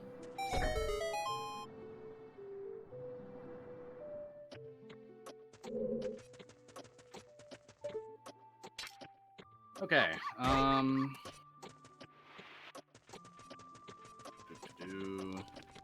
At this point, I feel like the play we make is with hookshot, we don't really have to worry about anything in Shadow, like whatsoever. Yeah. I think the play one of us makes is to just blitz through Shadow, straight to the end of Shadow and Forest. Well, no. Forest is the weird thing here because the long shot locked hearing. Not just that, Fluffy, you're still forgetting another key requirement for Forest Temple. It's actually shared in common with Fire Temple. Strength upgrade. True. We do need a strength upgrade. Push a couple of big blocks, and unlike Fire Temple, the only way around those ones is significantly harder and a little bit out of our skill range. Have you done Pierre yet? Yes. I'm just up in the top now at this point. Alright, just one last check for you to get. 2 more, but yeah. I'm assuming it's the highest score on that you haven't done? Highest scoring and hammer. Alright, I'll do highest score on since I'm here. Like, unless you somehow get there in like 15 seconds, I can do that real quick. I will definitely be there within 15 seconds. I just hit the first rusty switch. It's just, again, one of those awkward moments of it's not really worth it for either of us to leave at this point in case one of these last two items is something. So we're just kind of both gonna end up doing them. Because we are just like 1 or 2 items away from guaranteeing the end of the seed. Okay, high score was nothing, question mark? Alright. Yeah, the fact that we are this deep into the seed without a strength upgrade is very weird, especially considering that Spirit Temple was accessible so early. Very often, seed logic will give us strength upgrade very early and then point towards a second one very early as well to have Spirit Temple be one of the designated finished dungeons. But as Kman pointed out, strength upgrade is required for Forest, so we are kind of at a point where Go Mode sans Light Arrows is a singular strength upgrade, or it is 2 strength upgrades for Spirit and Mirror Shield for Spirit Temple, which we're just gonna try to avoid that one. Yeah.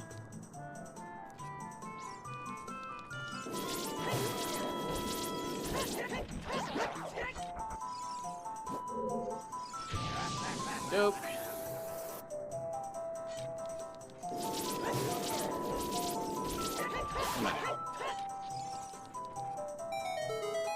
Alrighty.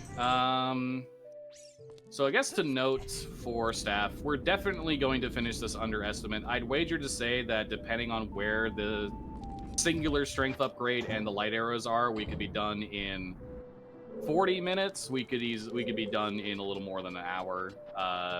I'd say absolute bare minimum is 30, and that's just everything works in our favor, and we find it like we find strength instantly, and the boss keys and key rings for we find strength instantly. We find a way to we do the thing to circumvent the long shot need in Forest.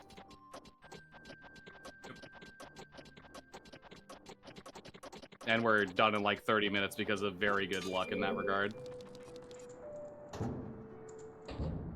Bare minimum 30, probably more towards an hour, if I had to say. Have you beaten me the hammer chest, Fluffy? Good question. I'll see if I fall off. I did not fall off, so I have beaten you there.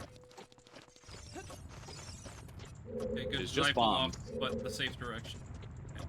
Yeah, it's just bombs. I'm gonna go to Shadow Temple. Okay. I'm gonna go out... No. There's one thing... There's one pretty big place of checks that, we just haven't really had a need to revisit yet. Gerudo Training Ground in the Dongos. Yeah, Yep. Without hookshot, it's just one of those things. And without hookshot, and like we hadn't had bow for a while either. It's just one of those things that you like tend to ignore. Yeah. Yep. Very So, silly, yeah, but it's a good thing to know. Even though we are very deep in the seed. Oh no, wait, we just got a hookshot. Never mind. I was gonna say, gonna do hookshotless GTG. No, I'm not. Don't need to do that. But I will be able to get most of the items out of GTG. Location of keyring, depending, of course. There is, what is it? 4 checks I know I can't get at the moment. 5. It's 5 okay. because There's we need 4 iron boots behind a silver gauntlets block, and there is 1 behind iron boots. Well, good news about No Shadow toilet. Temple's boss key. It is the map chest. That's It pretty funny. is the first chest for the boss key. Until such a time as you find a singular strength upgrade, I'm going to just keep checking everything here. Yeah. Nice, got the quick kill on the Dead Hand. Yeah, so the moments as Dead Hand is about to, the Dead Hand mini-boss is about to dig back into the ground, the head becomes vulnerable to damage again if you can manage to time a jump slash, which there is a very easy visual cue for that. If you manage to time a jump slash and slash it, you can stop the Dead Hand from going back into the ground, and it only takes 2 slashes with the big Goron sword to do so. Hey, Fluffy, important question. Are there What's any up? arrow drops in GTG anywhere?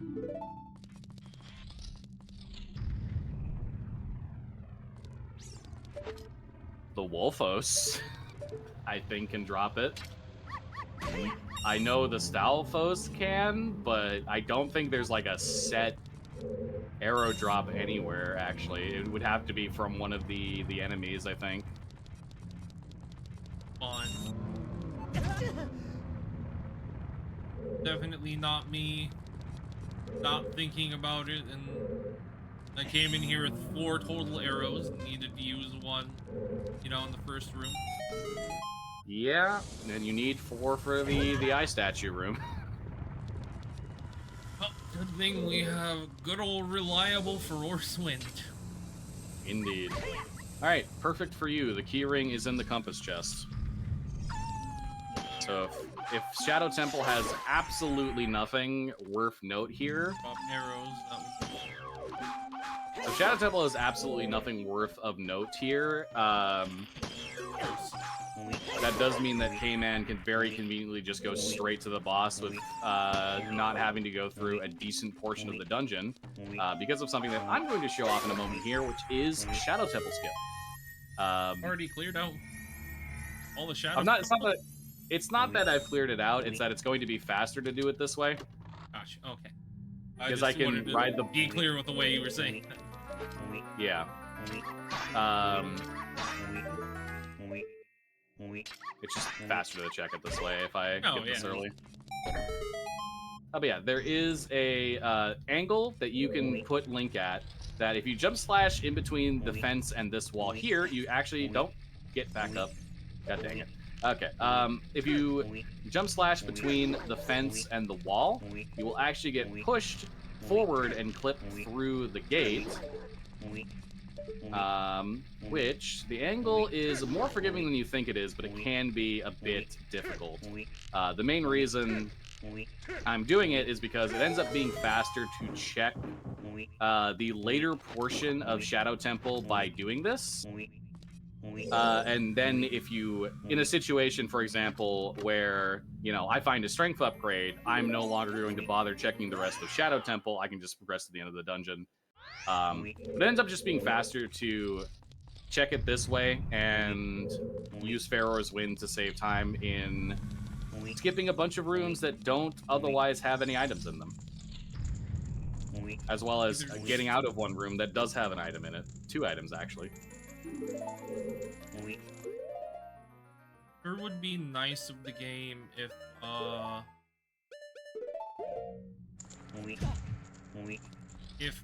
the keys in this next room drop me some hearts. Otherwise, I'm just going to have to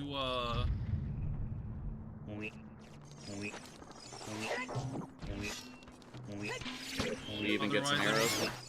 No, I'm just gonna have to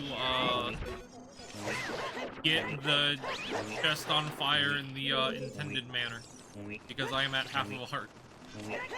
Oh, that is funny.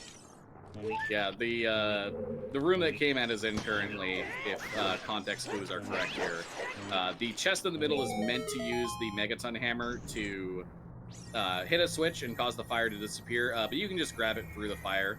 No issues whatsoever. But one key did drop one. Just go ahead and do that. All right. So this boat ride. Go ahead. No, sorry. I just realized I was at the wrong side of the fire. All right, fair enough. Yeah. So this boat ride here is one of the, with a very, very specific exception that is pretty much reserved for only the most knowledgeable and skilled Ocarina of Time players. This is one of the hardest to skip usages of Zelda's Lullaby. So having Zelda's Lullaby is very convenient. Also, if you come to the very edge of the ship here, and you hold very slightly outside the dead zone, you can infinitely spin in a circle. And with very minor exceptions, the Stalfos cannot hit you, meaning that they will walk off the edge eventually, and you are doing Perfect rotations. Perfect rotations. Perfect rotations. Perfect rotations. Shoutouts to Vertius and the Party Crashers. Some of my favorite content to watch lately. Y'all are funny. Extremely funny. Anyway. Come down to the end here, so... This room that I'm about to enter with wooden spike walls that are closing in on you, it is actually possible to use the redeads to freeze you in place and clip past these spike walls. However, it is also slower than just equipping Din's Fire if you have it and burning it so you can collect both of the chests. Otherwise, you'd have to wait to void out from the spike walls coming together and then having to do it again on the other side.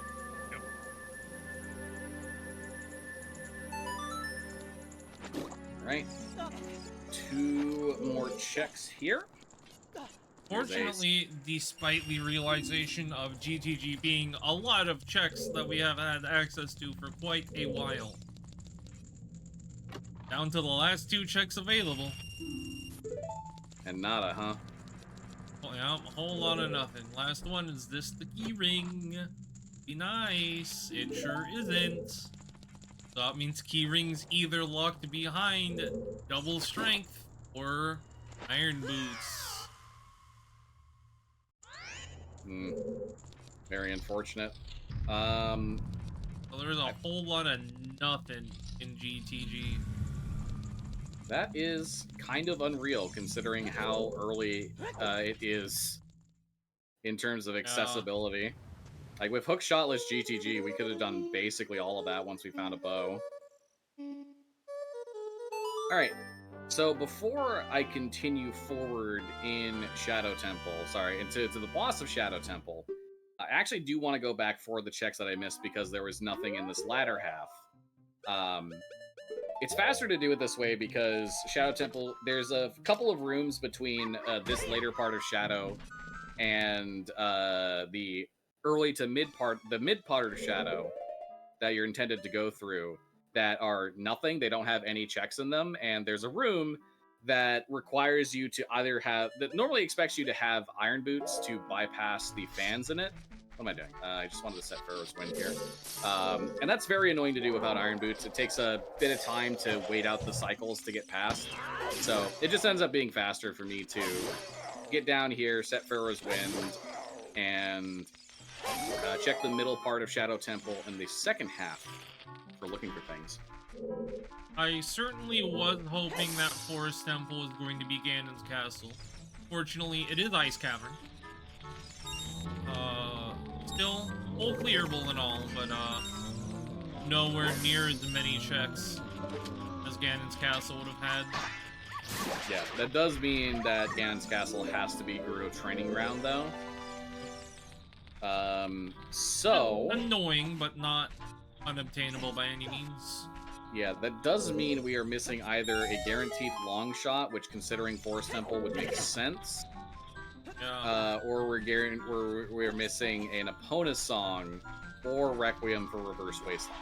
One of those 3 things that is somewhere that we would need to access that.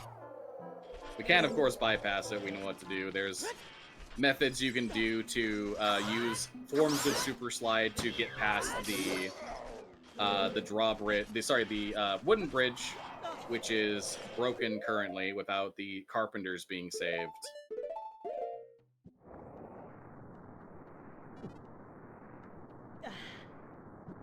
I green and drop some bugs on the ground. I do not have blue fire arrows like Fluffy. I need to use bottles. the intended way of bottling up some fire.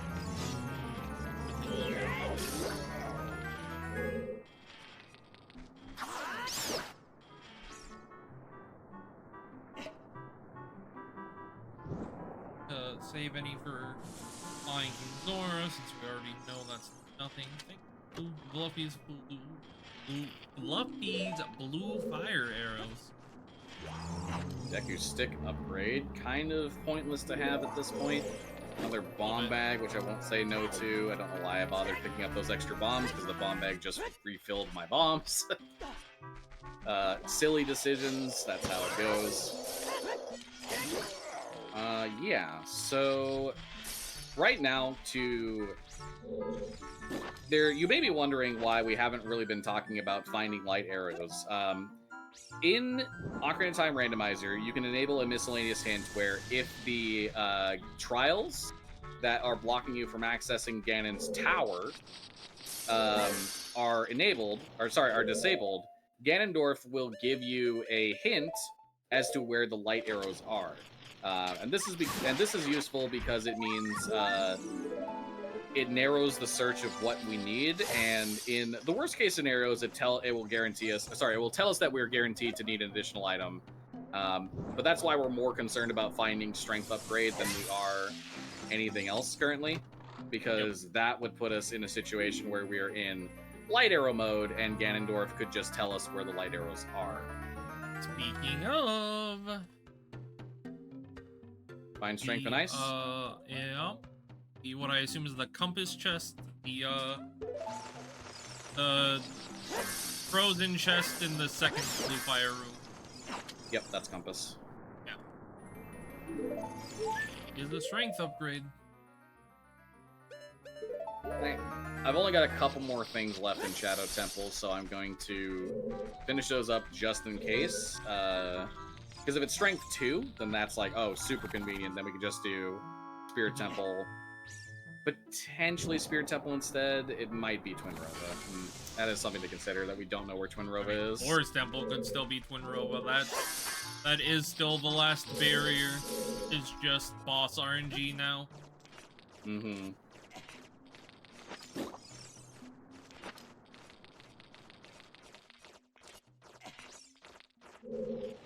Well, my music is gone. I love when this happens. Spoiler alert, I don't. I like to hear my music. Fortunately, it does tend to happen from time to time in Ocarina of Time Randomizer. That is another custom music. It's another wallet in the Invisible Spikes room chest. Oh, I got baited. There was a shield on the gold skull, but I could only see the back of it. Would have been really funny if that was mirror shield.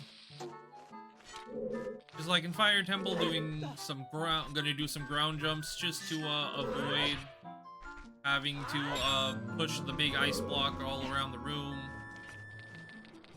Makes life a little easier. Alright, and Shadow Temple had nothing of note. Just a couple things that we already have and don't need the upgrades for.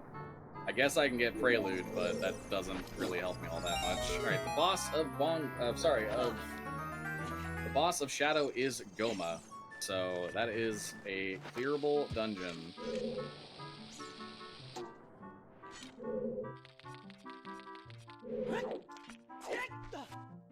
Alright, Goma's pretty easy to take out.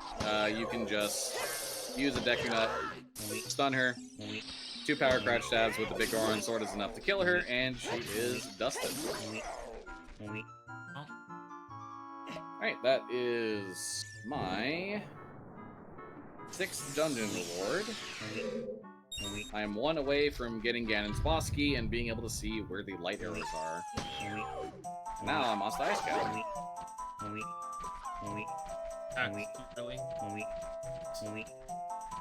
Wolf did not fully turn around.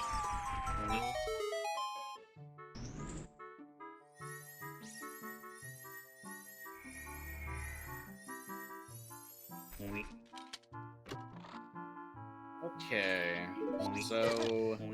Ah, wonderful. Serenade was a nice round. Yeah, because you already picked it up.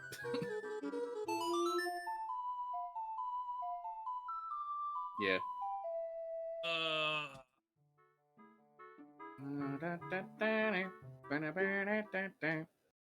We are definitely at the whims of boss RNG at this point. Hailfire Peaks as the song for Ice Cavern is somewhat appropriate.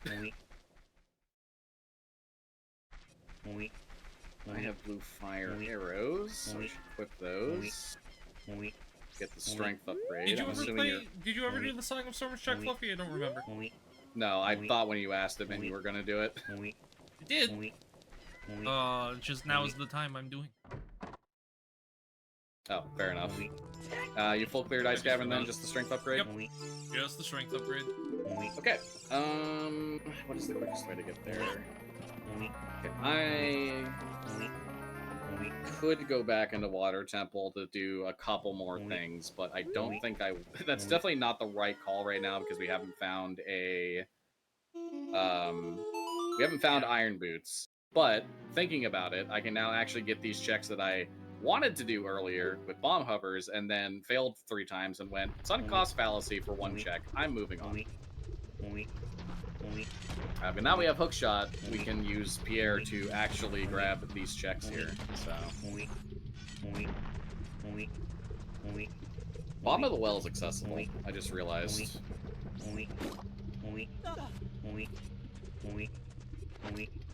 It's shadow entrance. It is. That is.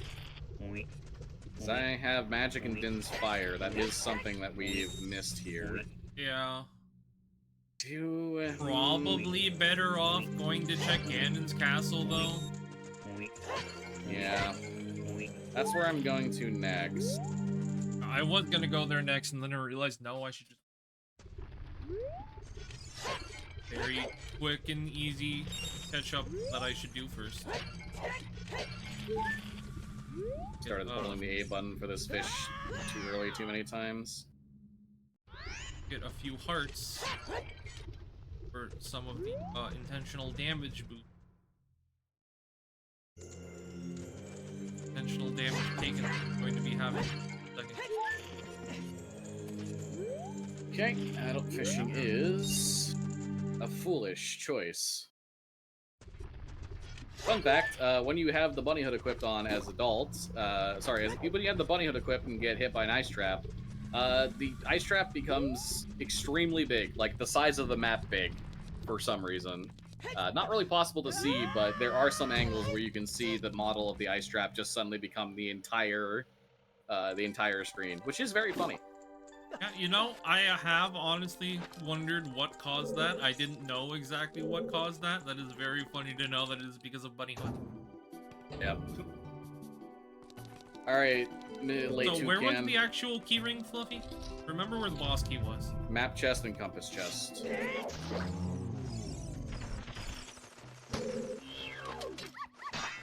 I don't remember which was which at this point, but map chest and compass chest is boss key. I remembered that much. It was like 10 minutes ago and I already forgot.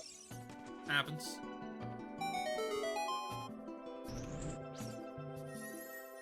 Alright, I remembered the most important information out of it all. It's all good. True.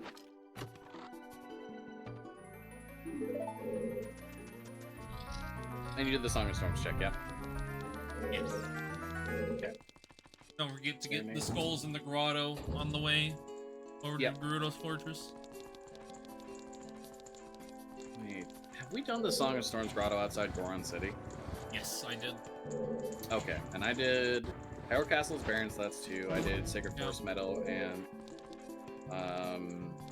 Kokiri Forest.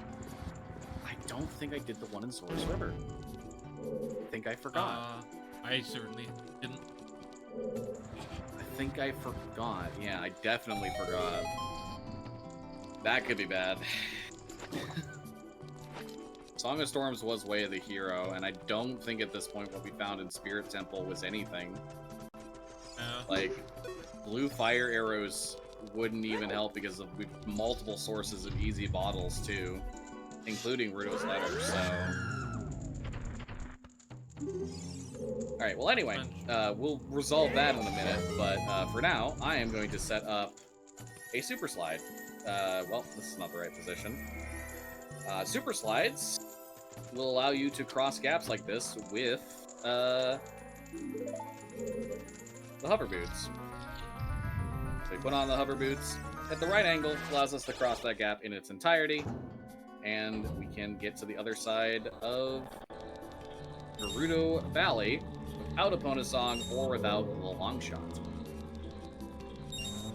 Equip the hammer. There's a few Skulltula tokens here. I want Skulltulas I want to check here. Okay.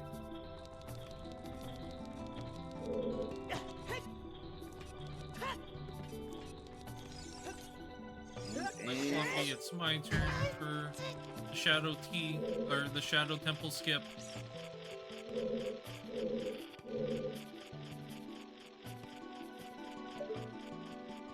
Oh yeah, the Stone of Agony in the vanilla Ocarina of Time game is supposed to make your Rumble pack on the N64 Rumble to let you know, hey, there's an item here.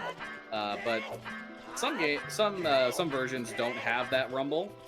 So Randomizer, oh, Strength 2, that's perfect. Ooh, where was that? That is the Grotto in Gerudo Valley. The Scrub Grotto right front. Maybe then. And that's the Magic Beans on behind. The Deku Scrub rear. Okay. Now we go into Gerudo Fortress. Strength 2 does mean we can progress forward in Spirit Temple. It does not mean we can finish Spirit Temple without Mirror Shield. Yeah. But Song of Storms, Way of the Hero, I mean, it could point there, it could not. It kind of depends.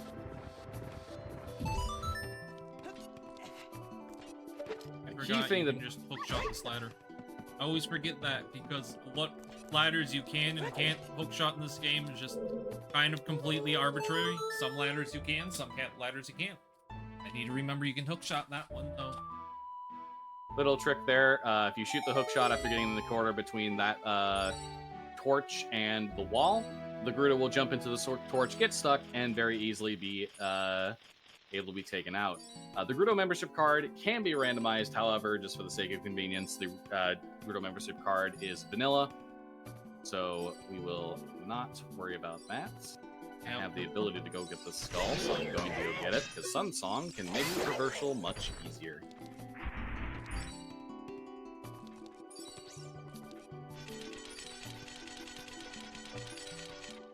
Alright, so Strength 2 now puts us in a position where Long Shot or Mirror Shield is a guaranteed light arrow mode.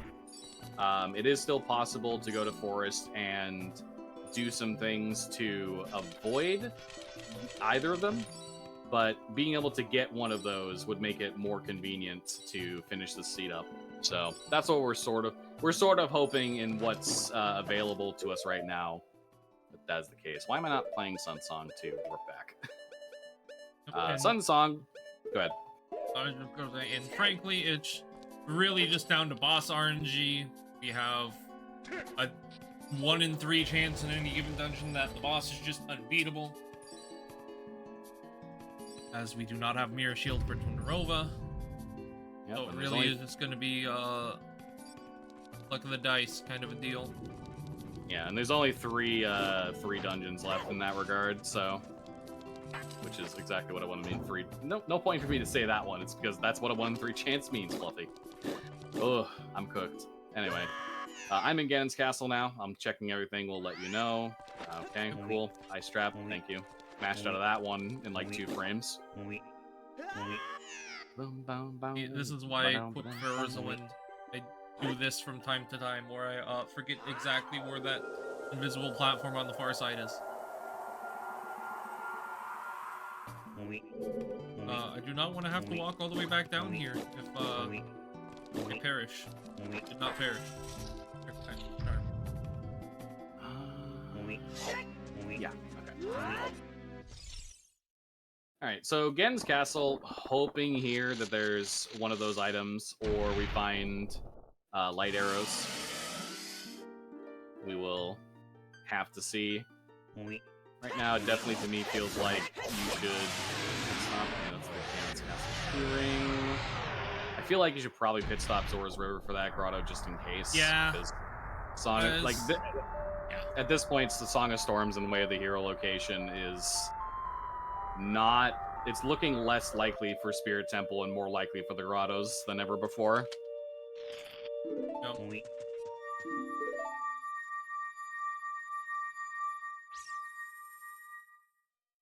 I like that our dungeon rewards have been just in such a way where we've gotten nothing from them. Yeah. And did we ever get a hint for Burning Cack? Yeah, multiple. It's okay. I think it's just choose, so it doesn't matter. Gotcha.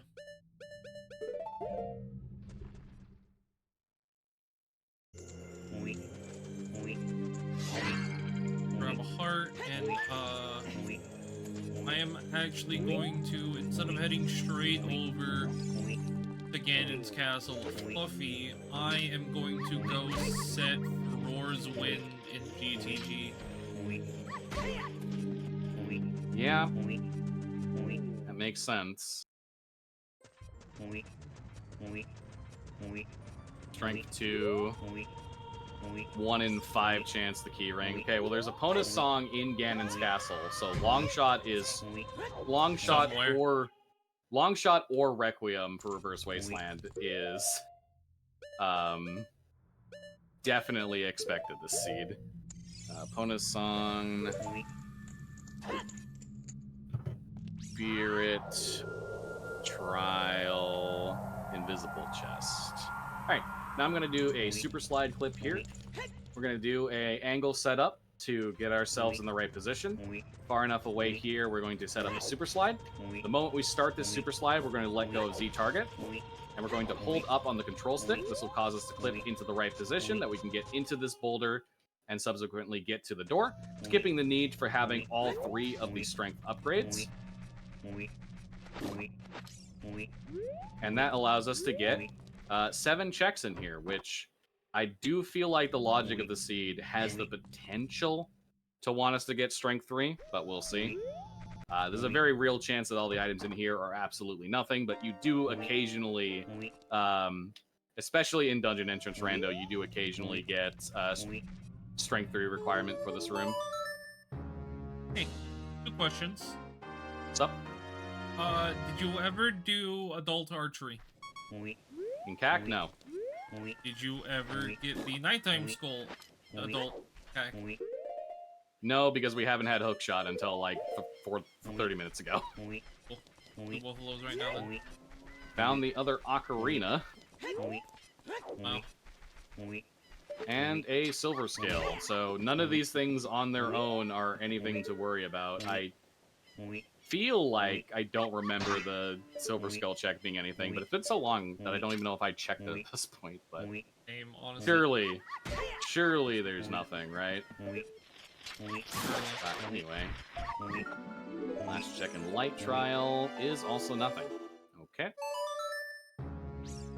Did we get a hint for the gold gauntlets chest at all? Not that I remember. Okay. I think I can make this with a super slide, but I'm not sure. It's also nothing. Let's get the angle set up here. It should be just enough distance, but I have to like do some pause buffers, I think.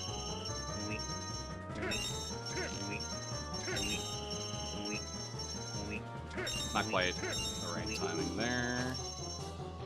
Try that one more time. Not gonna spend too long on this. Arrows. Okay, so you can make it. I just did not get the timing, so I'm gonna try it one more time. What I'm trying to do here is super slide over to the platform where that torch is. That torch is normally expecting you to have fire arrows to light it. However, it is possible to get there with this super slide, as I have now determined. And And if I can get there, I can instead use Faror's Wind, not Faror's Wind, Din's Fire to light it, which will let me get the last check in this area. Alright. Not going to try it any more than that, though. Sunk cost fallacy is real, and I am one to fall for it all the time. So I'm now going to go check validation chest.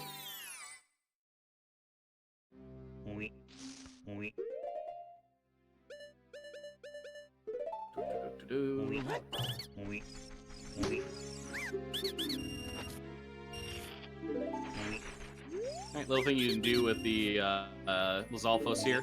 You can charge up a jump slash. As long as one of them doesn't jump and avoid the first hit, you can kill them both with one charged up spin with the big Goron sword.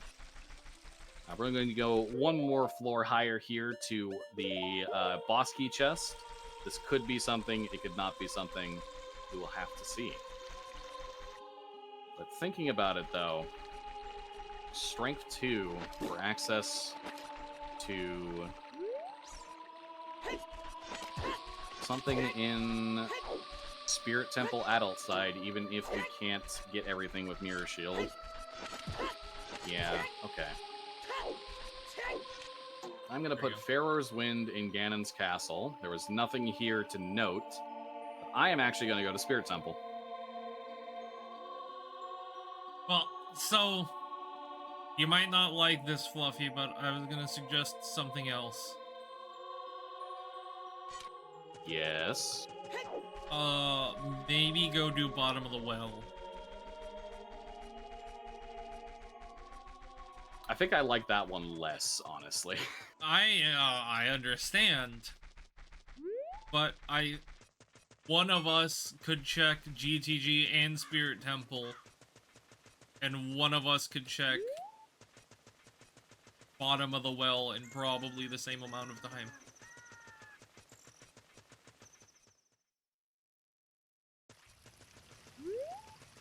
But there's also a bunch of other miscellaneous child checks to do, though. I feel like most of those have been done. I'm committing to my Spirit Temple Gambit for the time being. I think the big one that hasn't been is, there's a lot of stuff in Goron City. Oh, my super slide setup.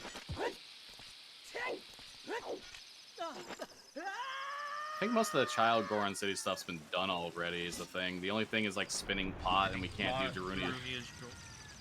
Oh, yeah, right, we can't do don't have Darunia's Joy, no Starias, so it would just be for Spinning Pot. Well, it did end up being our Light Arrow's last seed. I don't know. Fortunately, I did equip my hover boots too late on the super slide. I fell at Gerudo Valley.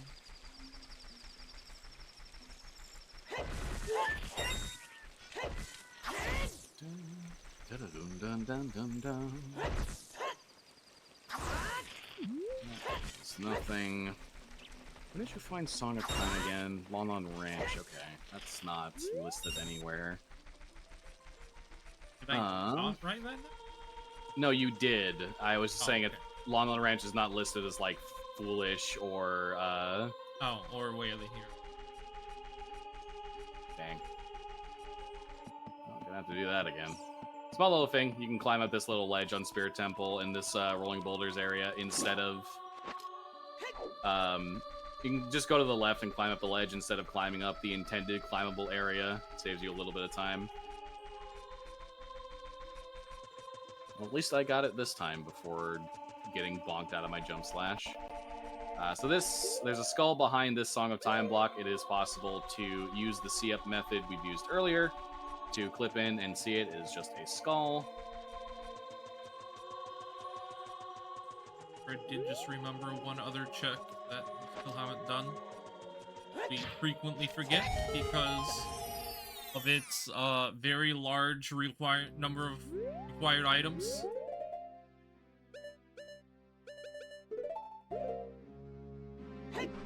Go on. The grotto outside of Gerudo Valley.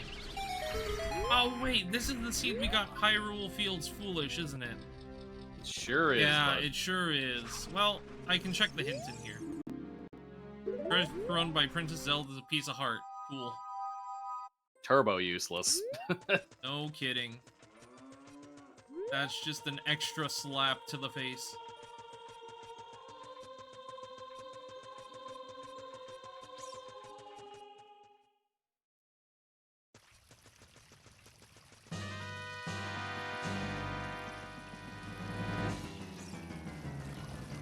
Okay. So far, nothing in Spirit Temple. We'll inform if that changes. At this point, though, because of that failed attempt at the super slide, Odd mushroom. we're probably going to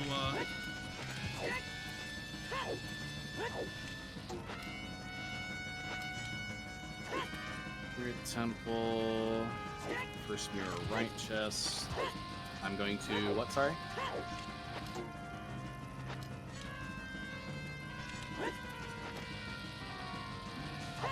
You're probably going to beat me to both GTG and Spirit Trial at this point. Spirit Temple, rather. He said Spirit Trial. Laugh at him, chat. He said it wrong. Fighter speaking mistake. I win. I did it again. I just put on hover boots too late. And equipping hover boots when you're on a ledge apparently just makes you instantly let go of the ledge. It's very unfortunate.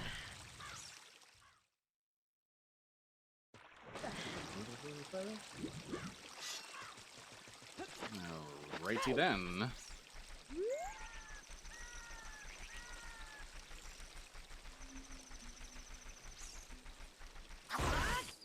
Yeah, so even if I found the boss key here in Spirit Temple with what I can do, there is a problem in that in order to get into the area where the boss door is, Mirror Shield is logically required. There is ways to avoid it. However, none of those have made sense to me despite my attempts to learn them, so I'm woefully under-practiced with them and would not feel like spending the time to do them that could potentially lead to... Also, I'm pretty sure Kman doesn't know them, so... I sure don't.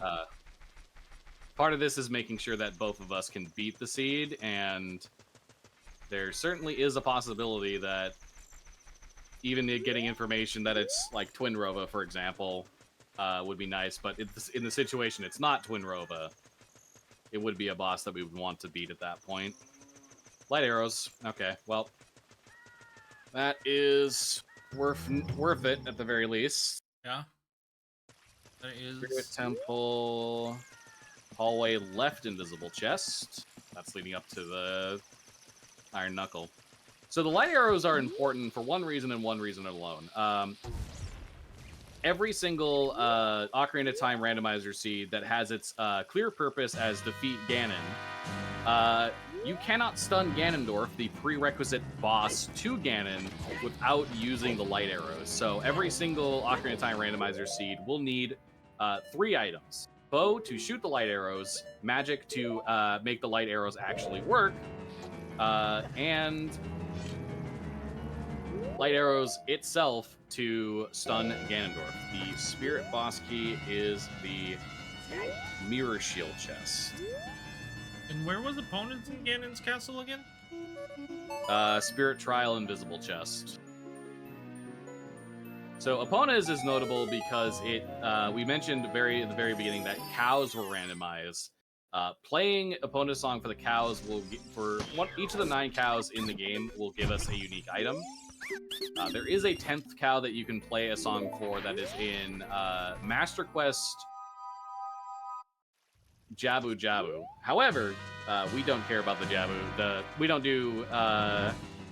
while it is possible to randomize so the dungeons are their Master Quest variants, we are avoiding doing that. Nope. For now. Right. so there is one more chest here in Spirit Temple that I can get. If this is not anything that lets us finish the seed, I will have to potentially come back here. Oh. But it is definitely looking like bottom of the well is the play. Prelude was Zora's Domain. It's not going to be fast to get that. Small little trick, damage boost, hit that enemy, and then walk immediately over to the chest. Skips a bunch of health requirements otherwise. I failed ISG. Oof. Failed ISG twice, got sent to the Shadow Realm. The Shadow? Did you get hit by a Gerudo guard? Yes. Okay, notably, I did not get the Nighttime Skull and the top of the Gerudo Fortress thing, because I forgot those when I entered Ganon's, and then forgot them again when I left Ganon's. Nice. So keep those in mind, I guess. Good to know. I And just you played Sun Song. And you did,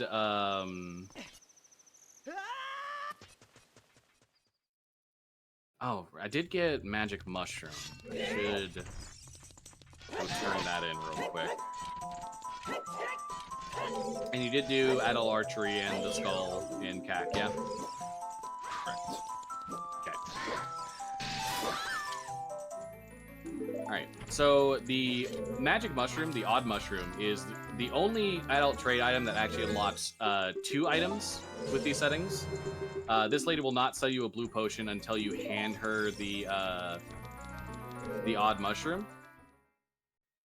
I wish the camera angle was not so silly here. There we go. So turning in and trading the Odd Mushroom is an item check itself, and then you can buy a blue potion from her for 100 rupees, which is also this, which is also an extra check in the randomizer. Neither of which are anything to note. Just to be clear, did you get neither of the Nighttime Skulls, or did you only forget the one on the fortress? One on the fortress I did get with the one in the archery range. Horseback archery is a thing as well you can do once you get a bonus. Shoot. Honestly... Oh, hey, well, you're gonna kick yourself, Fluffy. Yeah.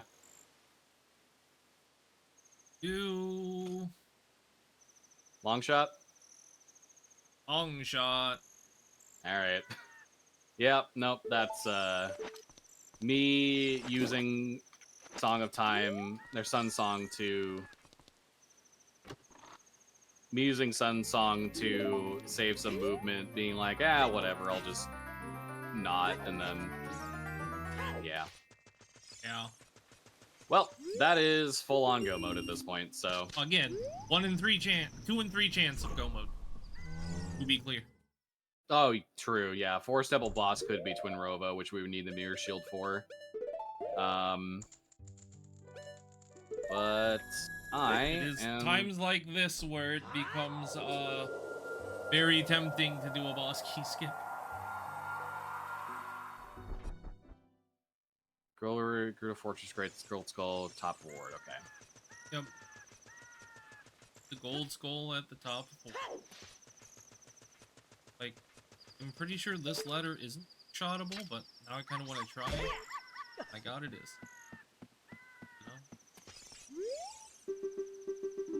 Okay, so I'm going to go grab that hook shot, and then I'm going to make my way over to Spirit Entrance, which is Forest Temple. I'm going to grab the key ring and largely avoid every other check that I don't need to do. There could be, as mentioned, it could be a situation where the boss of Forest is Twin Rova, which would force us to do either Water Temple, or it would require us to do Spirit Temple, which would need the Mirror Shield. The ideal situation is that we don't lose the 1 in 3 here. But if we do lose the 1 in 3, it's back to item checks at that point. Did you do the Wasteland at all? Or did you not just enter the immediately Wasteland at all, no. It'd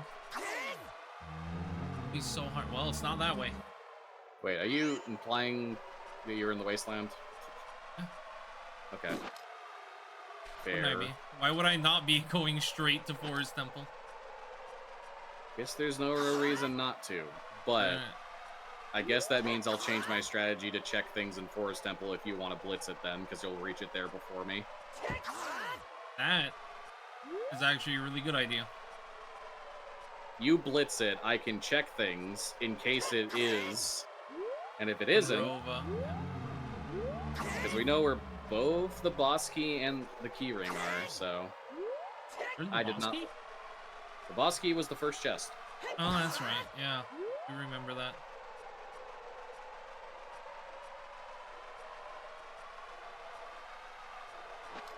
I needed to re-equip swap Bunny Hood. You saw me do because Wait, Kman, hold on. We're missing a Requiem.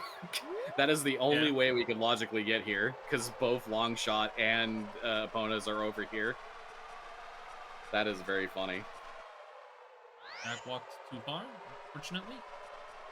Alright, doing a little thing here that I don't have to do, but you can do a ground jump to get on top of this part. Little structure, and skip talking to the Gerudo entirely. Skipping talking to the Gerudo entirely is convenient. There was a cutscene there that you still have to watch that you don't have to watch anymore, but it's just convenient because it's a little bit quicker. Did you do the salesman? Nope, I don't have the rupee. I shall do it then. You might get there before I do, actually, because I do not have lens and I'm failing my setup. Oh, I failed it once anyway.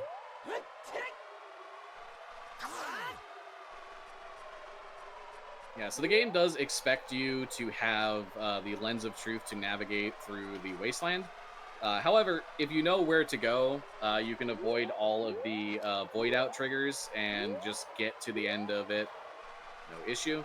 If you're having trouble seeing, like, for example, it's at nighttime, you can do a quick spin with your sword, which will make it much easier to see where you need to go. I'm assuming you did the skull and well, the skull is nothing, but I'm assuming you did the chest. Oh, I did not. I did not think it was worth it to do, to be honest. While fair, if it does happen to be Mirror Shield, it's one of those alright moments, you know? Yeah. Oh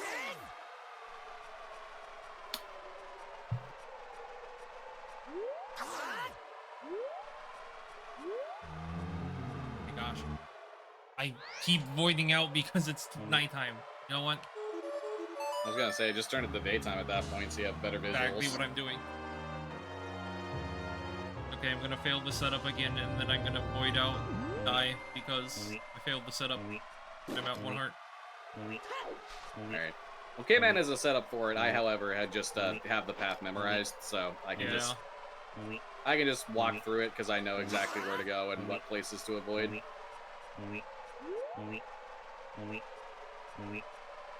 Certain things I'm just a little out of practice with because they don't... Sometimes they can come up surprisingly little.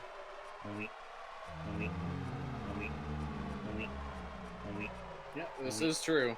There are some things, like, there are some glitches and tricks in Ocarina of Time that you would, like, never use in a speedrun setting, for example, that occasionally come up in Randomizer and end up being optimal for ways to save time and skip otherwise required checks. No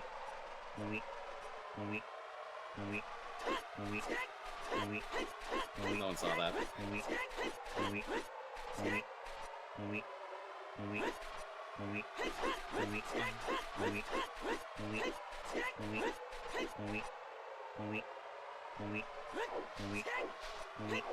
You know what I should do? What's that? Canon should do just look at the setup real quick instead of continually failing it. For what it is worth, you can also reach here by going through Spirit Temple, which you have to do anyway for light arrows. That is true. So if you keep failing this, for example, it may be worth it to just go and do that. But on that note, I am going to be blitzing through Forest.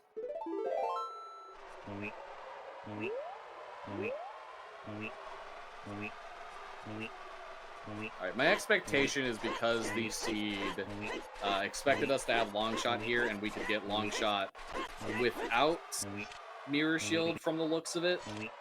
I'm going to assume the game is not going to give us Twin Rova here.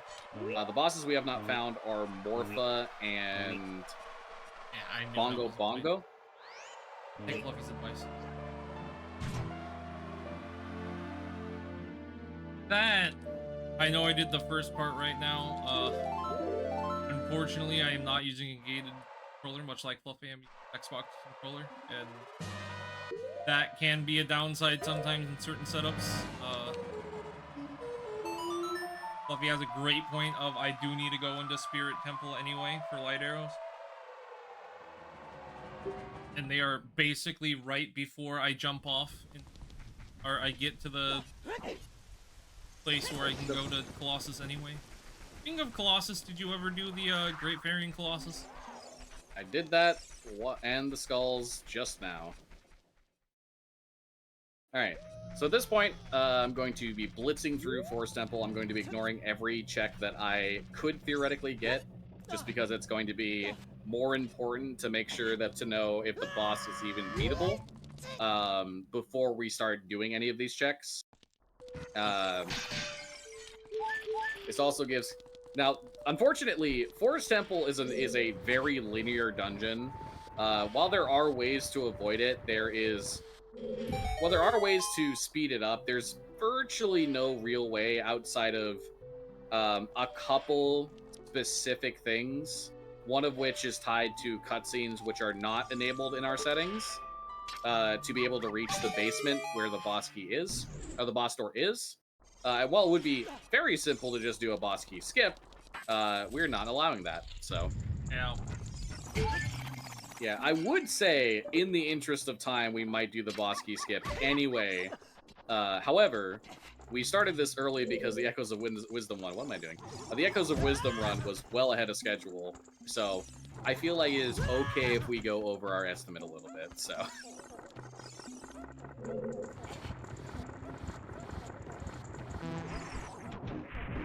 That is how I feel, anyway. Also, somebody will probably tap the sign, which says, when is really, really long on time, anyway.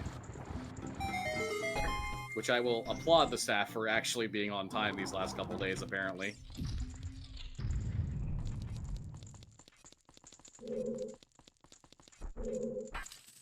Unfortunately, just kind of what happened this seed, and can happen, that can defeat the purpose of co-op a little bit, is just, in some ways, a very linear seed. Where the big wide net we were able to cast just didn't really get us quite what we wanted to. In a way that made co-op make things significantly faster. Yeah. One of the biggest benefits of doing co-op that can make things go really fast is when you're able to both cover so much ground and there's a bunch of different stuff that all leads to, you know, different things, or... Like, for example, there was a seed that Kman and I had where we both ended up finishing different, the final two dungeons that we did, both ended up being completely different dungeons from each other, because we had found different things that allowed us to both be in go mode at that point. Which is very convenient, but in this particular case, neither of us could have been in go mode. Yep. I could have been in go mode without long shot, however, I didn't want to force Kman to do a couple of very silly things in order to do that, so... Yeah, we did. I don't know, I don't think the hover to get that key ring probably would have been too bad, honestly. Yeah, the hover wouldn't have been too bad, but, I don't know, how consistent are you of getting ISG off of bombs? That's fine. Yeah. I don't know why I'm opening these chests. I'm just, like, forgetting that I'm not supposed to be checking things and blitzing, but then I keep opening chests because What they're chests have you opened? The boss key chest, which was the funniest mistake I made, and the red ghost chest. Okay. I have also checked everything else that except for the raised courtyard skull and chest. That is early. You didn't check those? Interesting. Yeah, did not have anything. I mean, I had choose, but I wasn't gonna learn lineups to check those as child. Fair enough. Because the last time I was in Force was child, you know? That is true.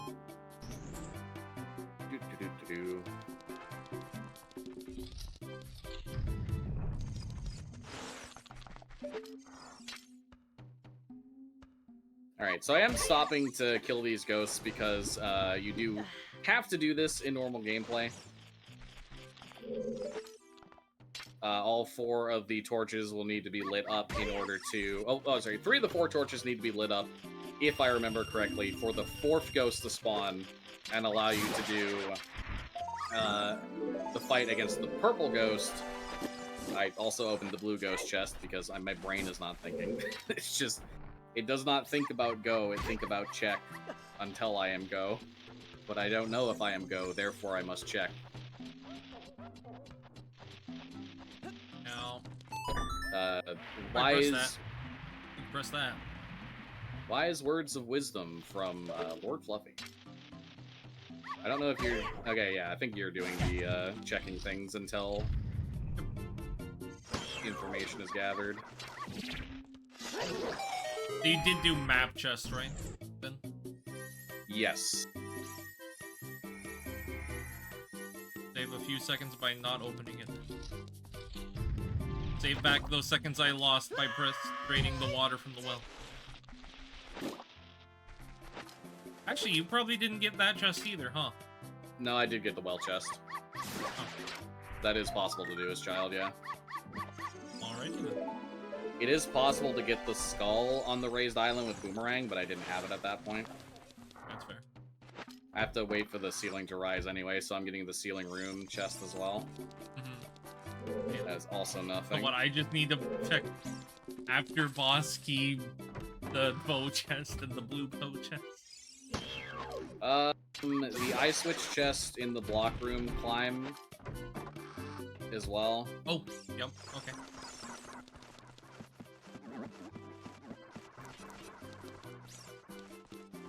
No, just gonna... Okay. Doo-doo-doo. This is not how I normally push these blocks, but here we are. The year is 2024. The month is December. And Lordfluffy is doing weird things. More at 11.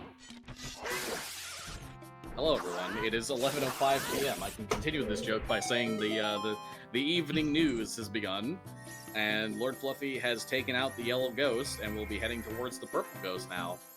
Once the purple ghost is taken out, Lordfluffy will head into the basement, not do the 2 checks there, and in fact just clip out of bounds to get over to the boss door because it's quicker to do things that way. This has been the evening news with Lordfluffy.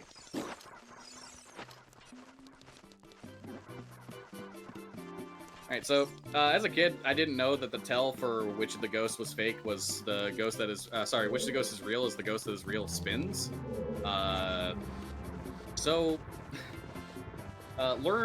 Learn these things, and your life will be a lot easier.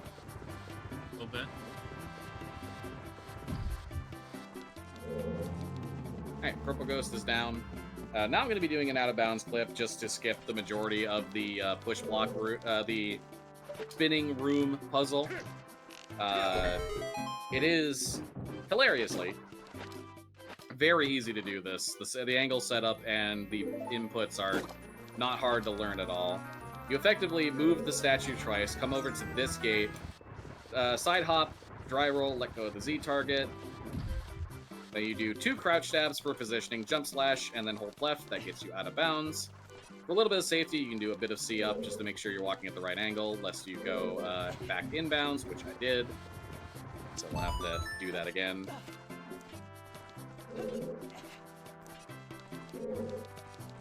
Oh, didn't do it quickly enough. Huh, this is the most I've failed this at this point. You have to make sure to not to go too far, because you will end up jumping out of bounds into the void and have to start again. Alright, I am at the boss key. The boss is Morpha, so we are in go mode. Heck. They did do the boss. Well, doesn't matter now. Fine.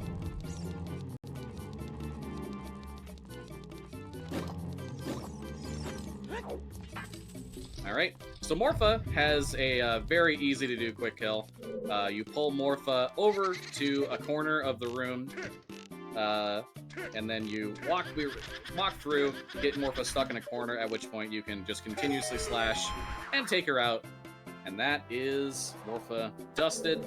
We have 7 out of 9 dungeon rewards, which means we are good to go. And I believe I remembered to place Pharaoh's Wind back in Ganon's castle, so I'm going to take advantage of that.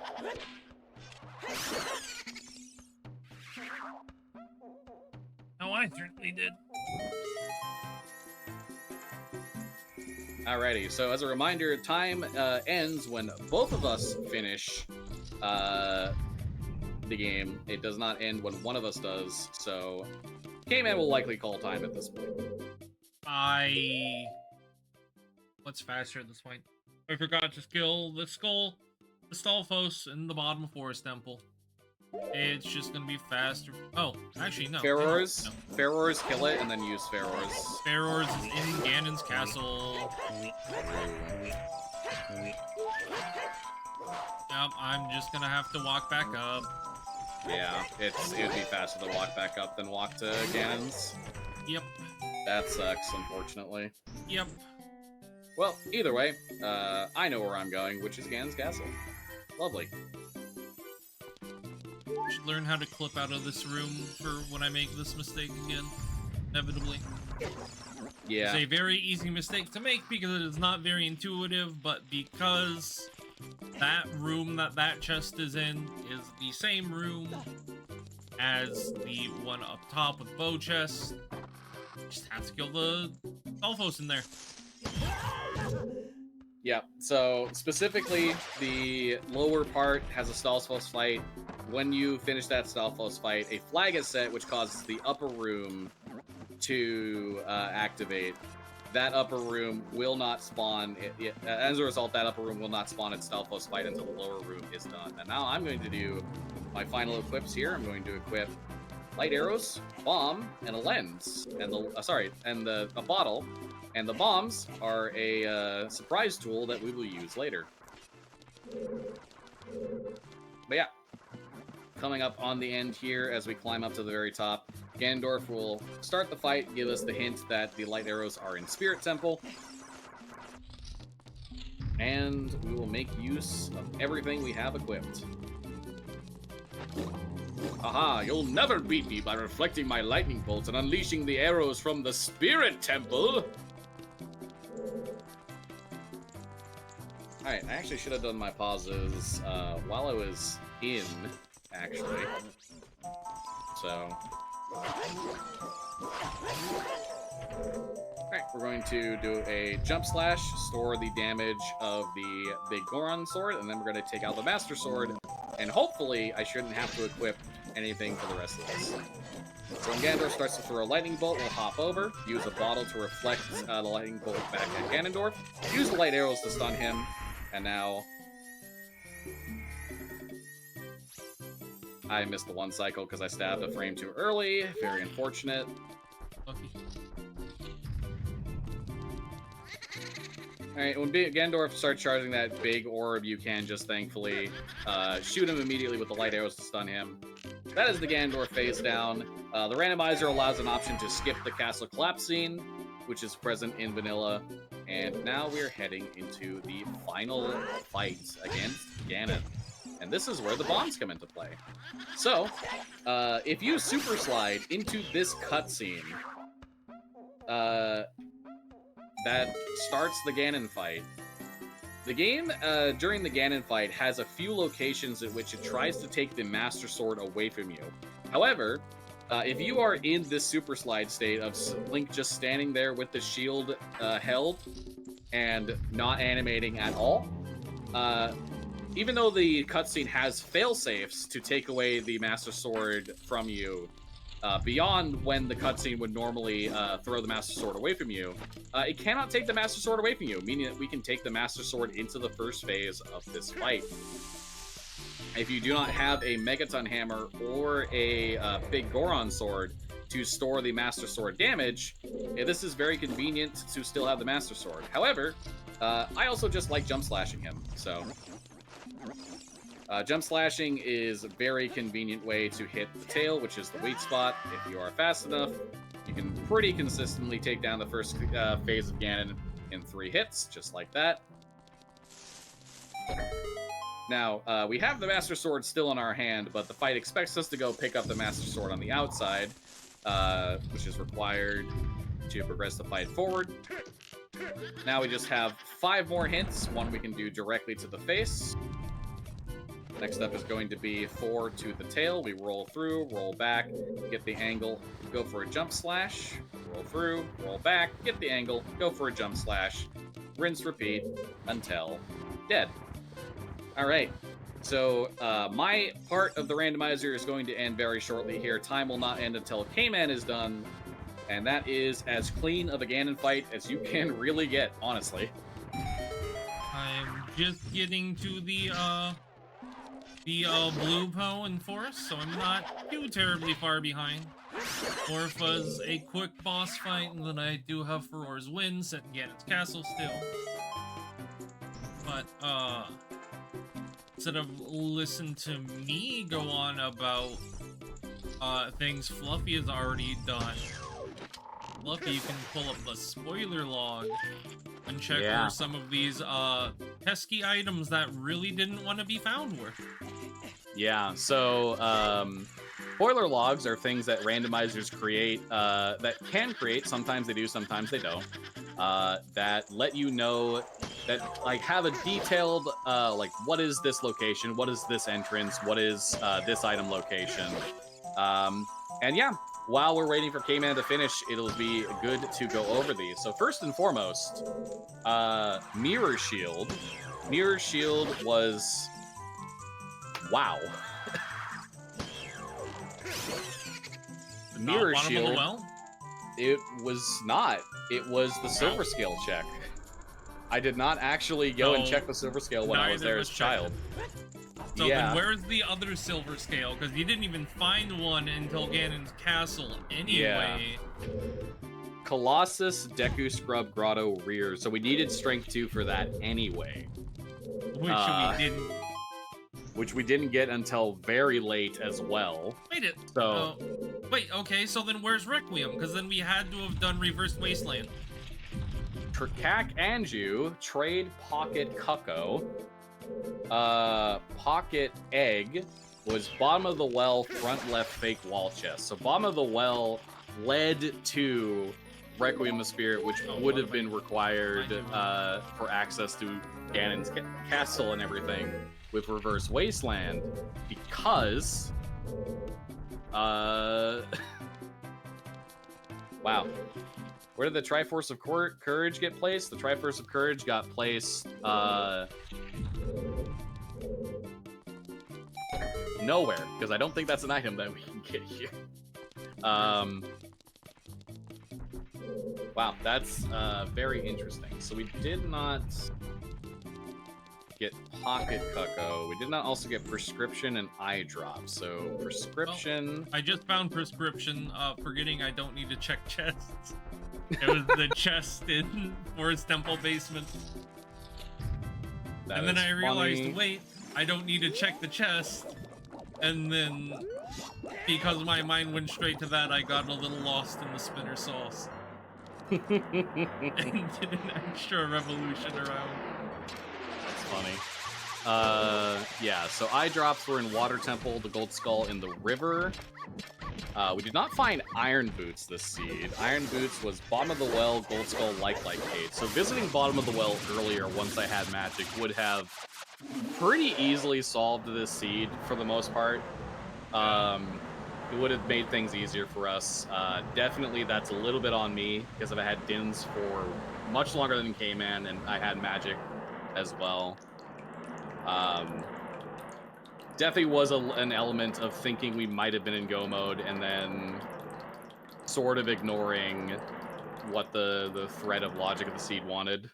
Uh, That that is okay. specifically is something we actually end up doing a lot of seeds, is specifically ignoring bottom of the well, Yeah. Bottom of the because well.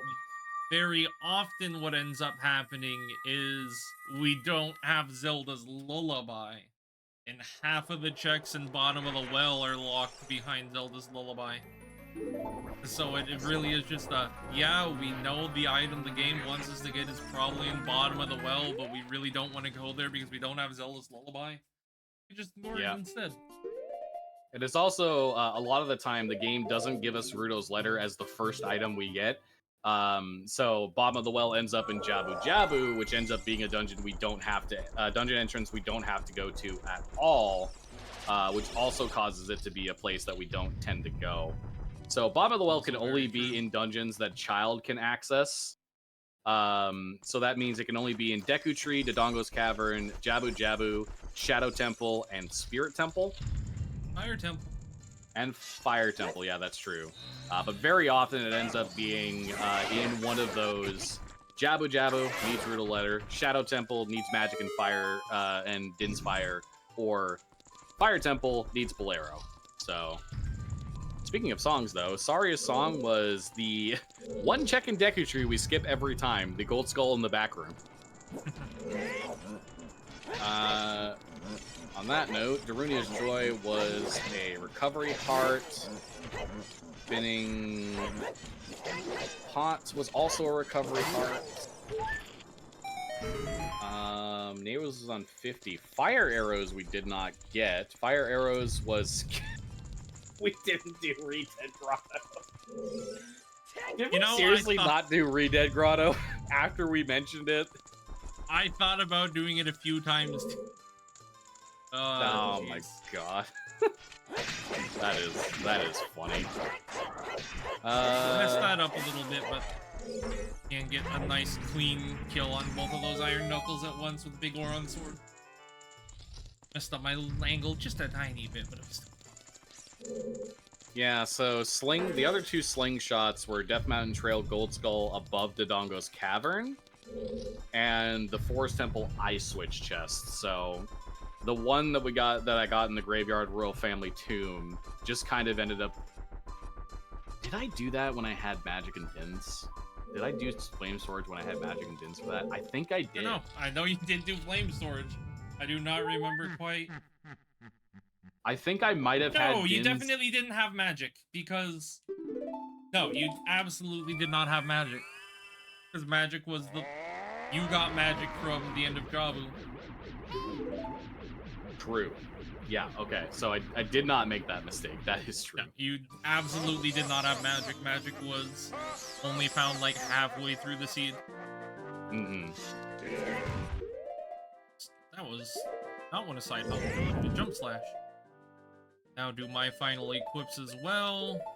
I'm gonna go with the more, I'll call it, traditional method, just with the hammer. Yeah, so the final wallet was on horseback archery. I still did make a oopsie, and I did forget to equip Master Sword. I'm just not close enough. Yep, and I failed the one cycle also because I was not close enough. Oopsies. Excuse me? That's a new one. I've never just had him do a ground pound like that before. Okay, I thought he was about to do it again. Yeah, if the sounds of him flying around stop, he will either do a ground pound or the big orb. One of the two. Oh, okay. I did not know he could just do a ground pound like that. Yeah, it's rare, but it is possible. Typically he doesn't, but he will guarantee do a ground pound if you're on the center platform. There's a random chance he will if it's not. All right, so the final Baron hint we didn't get was Hyrule Castle. I think we actually got that one. Oh, we got that, yeah. Hyrule Field, Hyrule Castle, Temple of Time, Haunted Wasteland. Okay. Down. Yeah. No, we did not get Haunted Wasteland. Yeah, and Way of the Hero was 2 Way of the Heroes and Dodongo. So Dodongo was double hinted somehow. So we didn't find a third Dodongo's Cavern hint. And the other thing that... Odd Potion and Ocarina were Dodongo's Way of the Heroes. Because Odd Potion was for Megaton Hammer. Yeah. And Lost Woods, Way of the Hero was the Megaton Hammer itself. Alright, so Kman is on the Ganon fight now. Time will be when Ganon, when the cutscene of sticking the sword into Ganon's forehead will begin. Kman will call that slightly overestimate, but no big deal. We also started early, so frankly, I think that's a little. Also, points at the sign. When is really, really long-a-thon on time anyway? So while that is happening, I just want to give you all a thanks for watching and supporting this stream. Really, really long-a-thon. Gets to show is really nice because it gets to show off a lot of longer categories that don't have the opportunity to get shown off, and people who are into those longer categories get to show off their passion, which I really do appreciate. And supporting Open Medicine Foundation Canada is something I approve of. So, it's really, really long-a-thon. I just went full old school there. I'll be honest, I didn't know about the jump slash strat for a very long time. So I'm just plain old not good at it, but I got very good at the definitely harder crouch jab strat. So as soon as I took that one hit, I'm just like, nope, not risking a death. I am just crouch jabbing. Slightly slower as well, but still much faster than the death, and that's time. All right.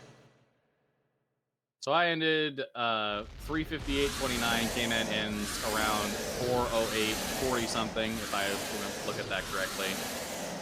So yeah, that is time, and that is GG to the Ocarina of Time co-op randomizer. Bit of a scuff, bit of a linear seed, but I think everything went pretty dang good.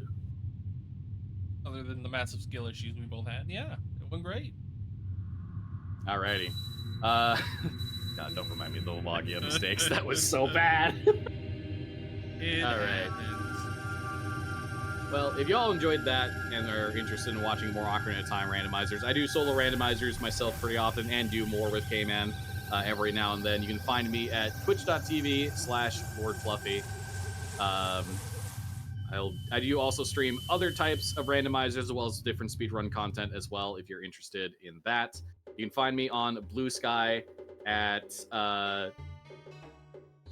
lordfluffy.bluesky.social, and you can find me on Twitter at lordfluffyx. Don't really use that last site much anymore, but you can find me there.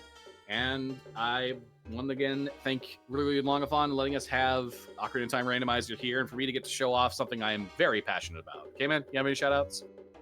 No. Good. All right. Well, with that being said, we're going to head over to break, and we're going to let the next runner get set up and ready to go. Thank you for having us. This has been Ocarina of Time Randomizer. My name is Lord Fluffy. Hey, man. And we'll see you guys another time.